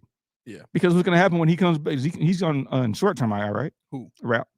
No, the way Sean making it seem like he gone for a while. That's fine. So that's fine. Right, exactly. But when I'm really dissecting what the defense is without Rapp on the field, it's speed, it's attack to the ball, it's decisiveness. We got playmakers out there. Rapp was the backup. Rapp was the guy that can come in and spare somebody. Right. All right. If you like it, I love it, Daniel. Steve says, did Cam Lewis not look better yesterday than Taron has all year? Yeah. Cam Lewis is actually not bad. No, he's not. Cam Lewis is a serviceable nickel. He's also a decent safety. And that's why I wanted Jordan Hancock to play so bad, because when Cam Lewis was back there with Cole Bishop, when he was back there with Damar Hamlin, hell, when he was back there with Taylor Rapp, we had a better looking defense. So that told me right there, we got to have an athletic, speedier, ball hawking safety back there. And that's what he gives you. Him and Hancock are both ex-cornerbacks. Yep. And that's to be perfectly honest, in high leverage situations, when you need cover guys, those are the guys we need to focus on. Mm-hmm. So when it comes to, and this is part of the reason why I say you go get another corner, because you don't really want to have to count on Cam Lewis to come in and be your backup nickel. What you really want to be able to do is Taron Johnson is going to be hurt at some point, right? And you want to be able to, if it was me, to be quite honest, when they brought Hancock in this season, the way they talked about him was like he was going to be the heir apparent to Taron Johnson, and in that nickel position. And I was like, you better freaking not. Exactly, because you better freaking not. Tommy, you would have had to go defend Bean if you'd have did that. Right. And McDermott too. You had to defend him too. You don't want me to get in trouble, do you? Just saying. But again, I think it would be highly beneficial at this point if they got a guy in there that could split time with Taron Johnson and make it so that Taron Johnson only had to play in high leverage situations, situations where you wouldn't have a ton of opportunity for communication at that point in time, like deep in the playoffs or something like that. Like that's what you save Taron Johnson for. Let him split time during the season now, because he's on the way out. Like Taron Johnson is on his way out. He's got 2 years left on his deal. He's on his way out. What you want to be able to do now is get a guy like Asante Samuel in, or trade for one of these other corners. And friggin' the Eagles getting all of them now. They not only did they go get Michael Carter, but they traded for Jair Alexander. So whoever you do go and trade for is probably going to have to be an upper tier guy. But you do it for that reason. You do it so that you have flexibility across all of your corner positions, and you do it so that you're saving those tenured guys on your team for the moments where you actually need them. You know what I mean? Jordan Poyer, he should not have to be coming in and playing, a full game. He should be able to just go in here and there, high leverage situations when you really need it, and that's it. He needs to be coaching these young boys up.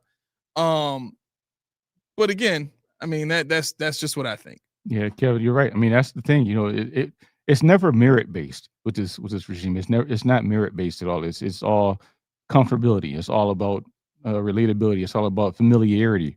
Because you draft somebody like Eagles did trade for Jalen Phillips earlier. I think for it's a third. Third, okay. Third, yeah. But and they already qualify for a compensatory pick. Boom. The Dolphins are making moves, but no, when you're talking about a team that says iron sharpens iron, you have to earn it. And we sitting here and we can see it from the bird's eye view. This is what you need right here because your offense, your defense was missing this talent. Your defense was missing this ability. Your defense now has this ability, but you won't put it on the field because you're used to something else. Right. So you're gonna allow us to draw and quarter Cole Bishop because you want him to play out of position when Jim Manos just told you that he's a linebacker. So what better place for a linebacker safety to be than in the box safety? Mm-hmm. What else was he known for? He was known for covering tight ends. Where do tight ends usually learn? Where do they live? Intermediate. What does a box safety do? Covers intermediate. It fits like a hand in glove. Yep. But instead, they say, you know what? No, Taylor Rapp's our guy. He has all this experience. He's got a Super Bowl ring. He's got this, that, and third. But sometimes it doesn't matter. Sometimes you got to step out on faith and just let the young guys know. Somebody earlier said that Jordan Hancock got caught, flat-footed in one of the coverages, and that's going to happen. But like I said on Friday, when we're talking about Keon Coleman, you got to allow the young guys to make mistakes and say, we got you, or just learn from it. Right. You got to have a soft landing. Right. Steven says, props to Jacksonville for winning yesterday. They not only have a 1-game lead on the Chiefs for 7th seed, but own a head-to-head tiebreaker. Bills Mafia. Yeah. Yeah. I listen, I'm not saying that it's over because I mean the rest of their schedule, again, it's really not that tough. The rest of their schedule is really not that tough. They got 2 games against the Broncos. They got to play the Colts that just really got torn apart by the Steelers yesterday. They got that game in 2 weeks. Then they play the Cowboys. I think they'll beat the Cowboys. They play the Texans. I'm sure they'll beat the Texans. That's a night game, 8:20. Then they got the Chargers coming to Kansas City. The Chiefs are going to win that game because they're going to need it. So I'll give them 3 wins just off of that right there. Let's leave the Colts game up for a toss up because the Colts could win that game for sure. But I'm gonna say the Chiefs beat the Cowboys, they beat the Texans, they beat the Chargers. That's 3 wins. That puts them at 8-4. Right. Then after that Chargers game, they have they're in Tennessee to play the Titans. They're going to win that game. That's 9 wins right there, right? Now, in order for them to solidify a wild card spot, they need at least 10 wins, right? I just gave them 4, which brings them to 9. They play the Raiders in Vegas, the last game of the season. That's a win. That's 10 right there. You have the 2 games against the Broncos and that Colts game that are really the toss-ups going forward. I mean, those are the toughest games left on their schedule. And this Broncos team doesn't have a good win outside of the Eagles. Like literally go look at the Broncos wins. They don't have a great win outside of the Eagles. They beat up the Bengals back when they were still playing with Jake Browning. They just barely beat the Texans that after they lost CJ Stroud, still just barely beat those boys. You know what I'm saying? So it's like, I can't get to it's weird. I think I've just personally reached this place where I'm just numb to these regular season games against the Chiefs because for the last 6-7 years, it's never mattered until we get to the playoffs and I see them beat this team, whether it's wild card, divisional round, AFC championship game, whatever round it is, until I see us beat them. I'm not gonna assume, oh, they're 4 losses, they're not even gonna make the playoffs. Like we are creatures of the moment as Bills fans. Because literally 2 weeks ago, we were talking about how we might not even make the playoffs at this rate, right? And were we right? We were just as right as we were wrong back then as we are now about this win. This win is not a guarantee that the Bills are going to be just fine. No. Right. And I think what we've seen this season serves as a reason to kind of be objective and just calm down a little bit. Was it a good win against a good team? Yes. Yes, it was. Am I proud of this win? Absolutely. Did we need this win? Hell yeah, we needed this win. And we got it. We did what it took to get it. We got it. Fine. Now, from here on out, really, the team that we got to worry about is the Patriots. Yeah, I mentioned this concept with Dorothy last week before the Chiefs game, and I said you gotta win the quarter. She's like, what do you mean? And I was like, when you play sports, whatever the case may be, you take the season, you break it down in halves, as quarters, so in our case, 4 games. You got to win that. We won the first quarter. We were 4-0. And in the second quarter, we split 50%. So next quarter was the next 4 games. If you lose 1 game per quarter, you're automatically going to be at 12 wins. Mm-hmm. And that last game it kind of doesn't matter because you're going to have 12 in your back pocket. Mm-hmm. So, I can't look forward too far. I got to win this quarter. Right. This one coming up, and that's what I'm looking at. I got to win this quarter. As far as the Chiefs, we did our part in beating them. We did our part in beating the Ravens. And somebody said, "Are we going to run the table?" This is a while ago, but somebody asked, "Are we going to run the table in the rest of the season?" They don't see why not. And my thing was this: I said, "What had I told you we're going to lose to the Falcons and the Patriots? Would you believe me?" I told when people ask me, what is your season's prediction? I said 13-4, and they said, "Well, are you kidding?" I'm like, I don't know who the 4 teams are going to be, but I have 4 somewhere in there. Mm-hmm. The Patriots weren't on my bingo card, neither was Atlanta, but here we are. So I do think we do lose 2 more games at least this season, and that's not being pessimistic. It's just being realistic. And that would give you your 13-4 season that we should be happy with. I don't think the Patriots are going to win 13 games. So, I mean, they might win 12, but give me that extra game, one of them, I'm good. Right. That's all it takes sometimes. Right. I roll up he is on one today. He said, "Got to go get Gabe up to speed now." Oh my God. You about to ban him? Laura, you starting to get on my nerves with all this passive aggressive, disagreeing with me all day long now. She just dismissing you, huh? Right. It's just been dismissing me since last night. I don't care. We won against KC. That's an accomplishment. I'm happy. Woohoo. Fine. Far be it from me to tell anybody else to feel like I feel. I'm not asking anybody to feel like I feel. All I'm saying is I was right about this last year with the fact that we needed to be cautious about that win against the Chiefs in the regular season. And it ended up coming to pass. I'm not saying it's going to happen this season. I'm saying I have reason to be cautious. That's all I'm saying. Mm-hmm. And for those of you that hopped in the chat, I know Tommy hopped in there. Well, I do think this win is important. Good. Cool. That's fine. You can love the win. You can feel how you want to feel. I'm not telling nobody to feel how I feel. But I think at the end of the day, if we're analyzing what we see from an analyst perspective, there are reasons to be cautious. I'm not if you're just putting your fan goggles on and being happy about a win, then fine. You don't need to look at anything else because you're just appreciating the win. That's your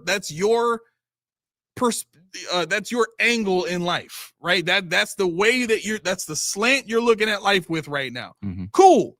But for what we do on this show, I'm not trying to overlook stuff. I'm not trying to have to come back here in January and talk about, well, we thought we were good enough and I guess we were wrong. Like, yeah. Imagine this show being just rah-rah all season long, and then we got to be heartbroken at the end of the season. No, I think I have similar reservations. I do take away, a win is a win. but also I side with you in this thought. If I saw the Bills do in the postseason what they do in a regular season every year that's been tried and true, then I'd be like, okay, I want to see if it works or not. Right. That's what I don't go there and then start doing something different. Right. I want to see if it works. James Cook went ballistic last year in the playoffs. Yeah. And the defense decided we're not going to do what we usually do. We're gonna play safe. It said the Bills, they start fast in the regular season against the Chiefs. They're aggressive, but it said the Bills are passive and cautious in the postseason. In those words, it's like if you put a line down the center of preseason or regular season and postseason, you're going to see a stark difference, just a stark difference. And I just don't want that to happen. I just don't want that to happen. I want to see if what we have is tried and true, because I believe if McDermott played his game, if he played his game, whatever that game was, and built on the game that he prescribed, we actually could have something. Right. But he keeps over and over and over again. This is for Rich and other people that like McDermott. This is where I have a hard time saying get rid of his ass, because I've seen it work. But then I see where you cower and don't do the thing that worked. And then you don't build on what worked. Let me go and get Nielsen to ramp up the blitzes, to ramp up. Newsflash, we hit Mahomes 3 times. We hit him 15 times yesterday, had 3 sacks yesterday. Mahomes, for the second time in his career, has a sub 50% completion percentage. 44% with no blitzing. McDermott called the play. You dominated them. Right. But in the playoffs, in the postseason, you're going to change up. What are we doing? Yep. You're gonna have Cole Bishop, who's what, 9 more game season in that box safety role. Hopefully you have Jordan Hancock solidified as that cover 3 ability guy. There's no reason to deviate. Right. Michael Hoyt, don't want to hear about Hoyt. I like Hoyt. I adopted my family. But we can go on. We can move on from Hoyt and figure this out. Exactly. We didn't have Hoyt last year, but you know who we do have, who we can use? Try Dorian Williams. Maybe once in a while. Try him in what you want Hoyt to do. I mean, he's not the same size, but I bet you he's probably stronger. Yep. He's a man-child. Yep. But you gotta get creative with the people you drafted. He's year 3 now. Year 4 next year. Are you going to re-sign him? No, because you don't know what you have. He's going to go somewhere else and be a heat-seeking missile. He's going to be Nick Bolton from Kansas City that you saw that the line couldn't block on the sprint because he's too freaking fast. Yep. That's what we have to figure out. What do we want to do and how do we get there? Yep. A couple of comments here. Kev says, from analyst perspective, I like that KC is struggling in their division. The Buzzards are circling the Chiefs in their division. Yeah. I mean, I think it is very interesting, first and foremost, to watch what they're dealing with now with all these teams in their division that are kind of like building themselves to come after the Chiefs, to kind of shut them down. You know what I'm saying? I mean, for a second there, we thought Devontae Adams going to the Raiders and them getting Jacoby Myers and, they're kind of, what they were doing, trying to build around Derek Carr was going to be the thing that started it, but that ended up falling apart. But what we're seeing now is extremely interesting. But again, we're seeing that start to happen with the Patriots and the Bills now, because we, us on this show have been screaming for the last 2-3 years now, like, get it done before somebody figures out how to come after you in your own division. Right. And now we're seeing it, like we're chasing the Patriots now. Yeah. Like now we don't have a choice. We have to win all these games just to be in position to take to not only take the 1 seed, but take the division back and have home games throughout the playoffs. So, it's an interesting dynamic when there is competition there, but you would still rather have what I thought here. And this is kind of, so there were some folks talking last night about my fandom. Yeah. And you guys saw some of that fandom bleed through earlier this season. And I did say this, I did think the Bills could potentially go undefeated. This was after I think it was after the Ravens game. No, I think it was after the Dolphins game. Okay. Right, because at that point we were undefeated and we were like tripping, stumbling, and falling our way into these 30-point games and winning against these bad teams. And when we start to get it together, then it should really start to get to humming. And who's going to stop us at that point, right? And I think all of this right now is exactly why I've gotten to the place where I am now, where at the beginning of the season, I was high on this team. And then we have 2 losses and I'm low on this team. So now it's like, well, instead of just constantly riding this roller coaster, you know what? I don't have to get involved in all that. Let's see what happens in the playoffs, because we know the Bills are going to make the playoffs. Of that, I have no doubt, right? But what happens in the playoffs has been the thing that's pissed me off about this team regardless. You know what I'm saying? That kind of leaks or it kind of cascades down onto regular season stuff. But ultimately, it's been the playoffs that have pissed me off. As you've stated, they are a completely different personality type of team in the playoffs. And it shows. And that's the problem. That's the real problem. What they do in the regular season, enjoy it. Fine. But at the end of the day, you can't win a Super Bowl in the regular season. Yeah. You know what I'm saying? So for me, this is the cautionary tale. This is why I'm at the place now where, I'm not triggered by Laura, but it's like don't start trying to tell me I'm being negative or I'm, refusing to give the Bills credit because I'm choosing to just be agnostic right now. You know what I'm saying? I'm choosing to abstain from riding the roller coaster of the regular season. At this point, after being high and thinking we're going to get undefeated, we're going to go undefeated, and then now, we lost 2 in a row to teams that we had no business losing to. Then we beat a really bad quarterback in Carolina last week, and then watched them go and beat the Green Bay Packers on national television. Like that's the team that we probably would have had a much harder time against if Bryce Young had played last week. You know what I'm saying? And then you go and you play a Chiefs team who they've shown that they'll play possum during the regular season with us, right? I talked to Coach D about this, and he can confirm this coming week on Coach D's Corner. I asked him today, like, have you seen this in your time where teams will hold back in their game plan? He stopped me like mid question. Absolutely, especially against division opponents. They'll hold stuff back. They'll tell the player, hey, listen, we're not gonna give them everything today, right? We're gonna focus on this, and if we can win the game with this, cool. If not, right, we just getting information in this game, right? So it's not outlandish to think what I think. That actually happens in the NFL. That this Chiefs team, even though we've given them their fourth loss, they're probably looking at the rest of their schedule the way I am. Like we got 5 wins. You know what I'm saying?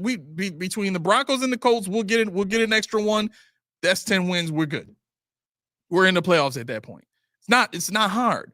But again, all of this criticism, I guess, comes because I refuse. I refuse to ride the roller coaster anymore. Yeah, I mean, I get it. Like I said, I get it. I understand. I mean, we've all been there. We're afraid of getting hurt. We don't want to get our feelings hurt. We don't want to get our hurt destroyed. So we reserve and almost tell us what we're not seeing is what we're seeing is what we're really not seeing. But yeah, I see both sides of the thing. I've been on that side before. I've been the kind of guy I'm waiting for something to shoot or drop. I'm waiting for, some bad news to occur. But then at the same time, I'm looking at the game yesterday, and the way Max Harrison played against Xavier Worthy, the way Jordan Hancock got busy out there, the way Cole that come to fruition moments, those times that we've been waiting for. I think for me, it's more so I'm just excited about what I saw. I mean, Gregory Rousseau is flying all over the place. You got Max Harrison who's covering the fastest person in the league. You got a safety out there that's just now getting on the field. He's confident. You got Cole Bishop out there telling everybody what to do, and he's laying the lumber on people. And you got Deion Walker was non-existing. They had him in the A gap mostly, but that's fine because other people ate. But everybody was eating. Looked like a championship defense.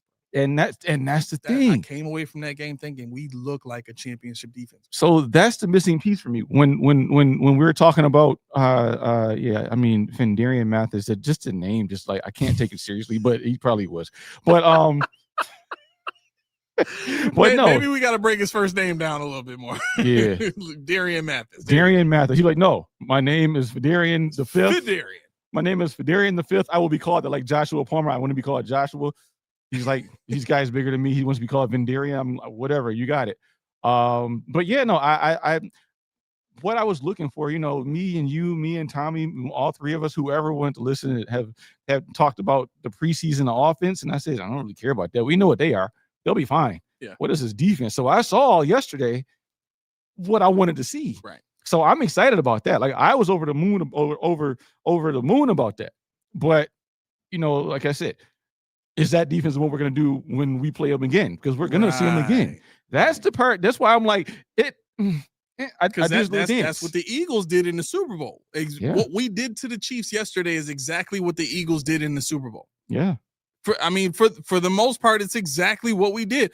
So to be clear, to answer this question real quick, and then we gotta keep going. Yeah. Nate said, "Is that what happened in the Patsies game?" So that was the Patriots. The Patriots are a physical team, right? They are one of those teams that match up well against the Bills because they are a bigger physical team, and they play a more physical style of football than what the Bills are built to play against. The Bills are built to shut down finesse offenses. That's what the Bills defense is built to stop. And that's why we play so well against the Chiefs and match up so well against them, postseason and regular season, right?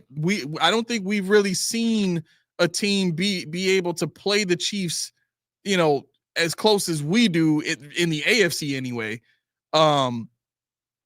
than the Bills, in terms of being able to score on them and, make plays on defense and stuff like that in postseason games. We've seen the Ravens have one good game against them.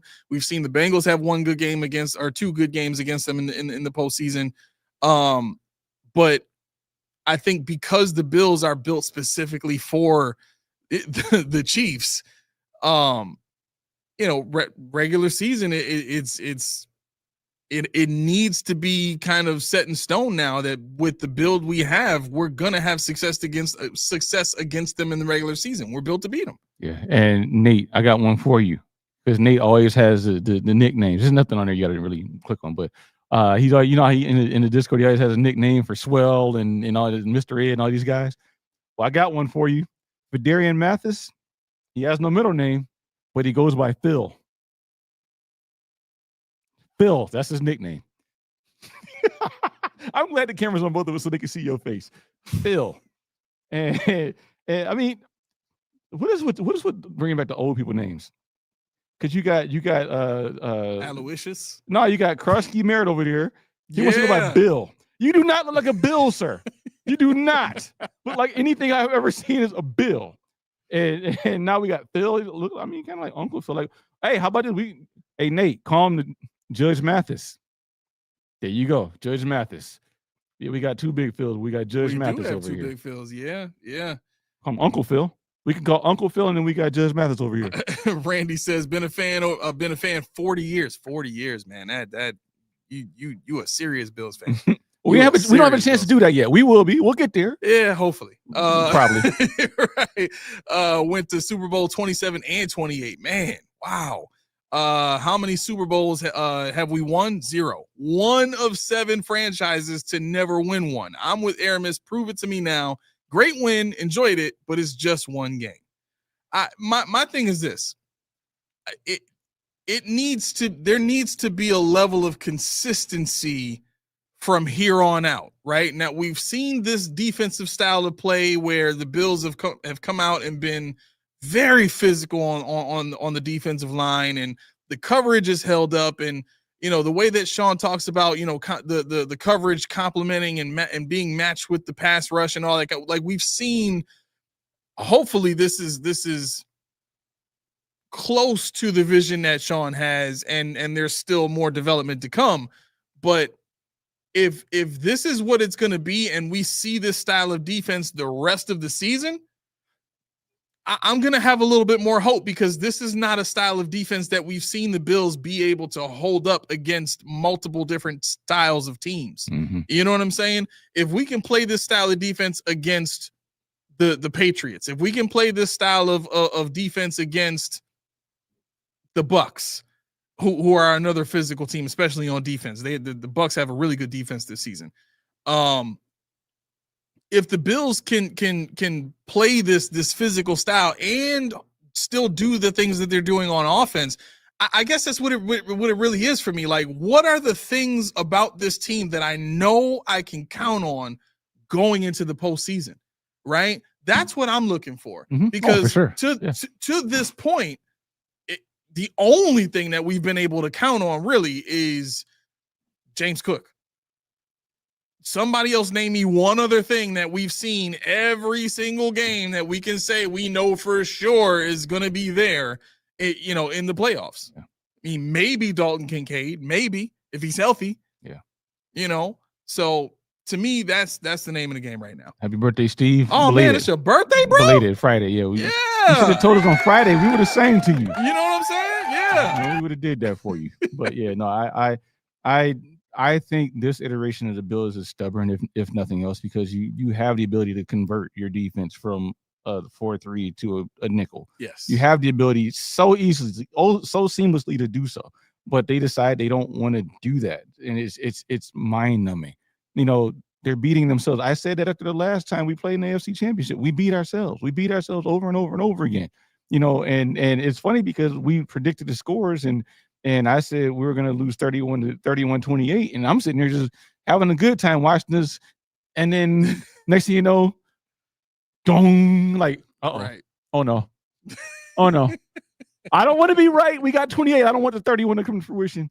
But it was a game that shouldn't have been. But I really didn't feel that our defense was going to let us down. I had this calm about me. Usually I say Mahomes got too much time from Mahomes, but yesterday I didn't say it. Yeah, I had that calm too. Yeah. I was just like, we're too dominant right now. The coverage has been great all day. There hasn't been any one guy that they have that we just can't cover. I mean, their best downfield receiver, Maxwell Harrison, is basically erasing him from the game right now. Oh God, I'm enjoying saying that. Like, I get excited at the prospect of what this team could be, but again, just gotta let it happen. Yeah. I just need to see it happen. I need to see Taylor Rapp come back and not see the field. I need to see our guys have a big mistake and get to still touch the grass, because McDermott, he's quick with the separate hook. You out of there. And we have a lot of youth out there. We got a lot of inexperience with a lot of untapped talent, even on the defensive side. And they have to let it work. They got to let it work itself out. Can Landon Jackson playing a wide nine like Rousseau? He probably. Do I want to take Rousseau off the field? No. But if Bosa goes down, we're going to be talking about who's on the free agent market to play. Like, try him. Right. You drafted him in the third round. We know what his limits are, but your job is to figure out how to use them. So have at it. Yep. But yeah, I mean, the next time we play a game or watch a game, there's only one way to do it, though. I mean, Mom, I don't know if I can do it for you, but I'll try. Birthday, you want birthday cake, but you're gonna get Reese's tea. Hey, I'm all right with that. That's better than cake. You'll get that Reese's tea because it's one part refreshing, one part delicious, two parts healthy. And even though you're young, we got to keep you healthy. Ken would approve. That's what you can expect when there are only 4 ingredients in the Reese's tea. This happens all the time. He always goes a fullback. Anyway, just imagine Ken sitting there like, I approve this message. Right? Did I say this? Right. I'll be forgetting stuff sometime, but did I say this? I might have said it. But you won't be disappointed, Ken, because Grandma will run circles around you and will not go to sleep. And neither one of y'all be disappointed because the energy will be aplenty. Sugar Rush City. But what do I know? See for yourself. Reese's tea. Click the link in the description below. Let them know PPP sent you. All right. Let's see here. We got to get that down there. And here we go.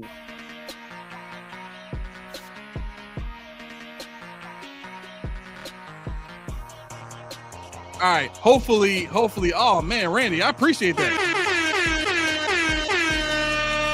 Randy says, great points, Aramis. Agree totally. You guys have a great podcast, great chemistry, great analysis. Hope for much success. Thank you. Enjoy the season. Thank you, Randy. You ain't going nowhere. Yeah. You ain't going nowhere. You said enjoy the season like you would disappear. Buzzer beater super chat. I love that. Buzzer beater super chat. Yeah. That's great. All right. Hopefully you guys can hear us okay. I know sometimes it gets a little warble when I cut the music on, but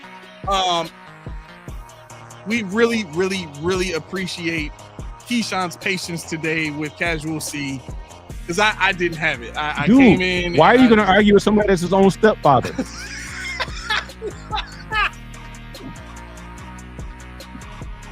What? It is what it is. Ow! Bro! How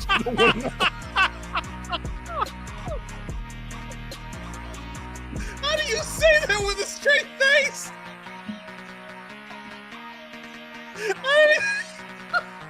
Hey.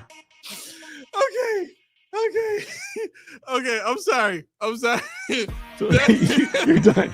You just cut it off now.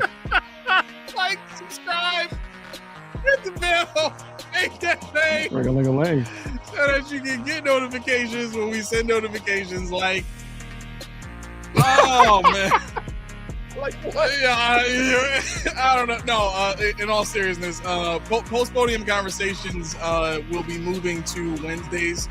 I'm finding that most of the newer content for press conferences is coming out for the most part on Wednesdays. So we're gonna move it there. So definitely keep on the lookout for that. Wednesdays at 7:30 p.m. is when we're gonna. I'm sorry, not 7:30. Those come out at 7. So be on the lookout for that. And then Thursday we will be back with Coach D's Corner. That's going to be at 7:30 unless otherwise specified. It's going to be Thursdays at 7:30. And then we'll be back live here again with you guys on Friday for another episode of the Post Podium Podcast live at 5:30 p.m. Rose said Casual C's Rap's burner account. You know, we've talked a lot of stuff about Taylor Rapp. It might be him. It might be. Yeah, it's calling us casuals too. Like that's the other part of this. So all right. Thank you so very much for tuning in. Happy birthday, 40 Keys mom. Enjoy this day. God bless you. Many more to come. Love it. Love you for producing this great man here that I'm doing this, that I have the privilege of doing this show with. So thank you so much to you and happy birthday again. I only got you for $75 though. Huh? I only got you for $75. So you know. That's good. A little lot. I can't afford the rest of it, but it's good. I was just can I IOU you? Well, I owe you because I ain't got it. I was about to say I ain't got $75. I ain't got it. We just got $20 from Randy. I might be able to get you that. Randy later, might be able to put it on the stack. I don't know. All right, too much fun, y'all. Y'all have a good one. We'll see you on Friday. That's it. All right. Peace. Thank you. Ooh, didn't do that. Get rid of that. Didn't do that. Perfect. Peace.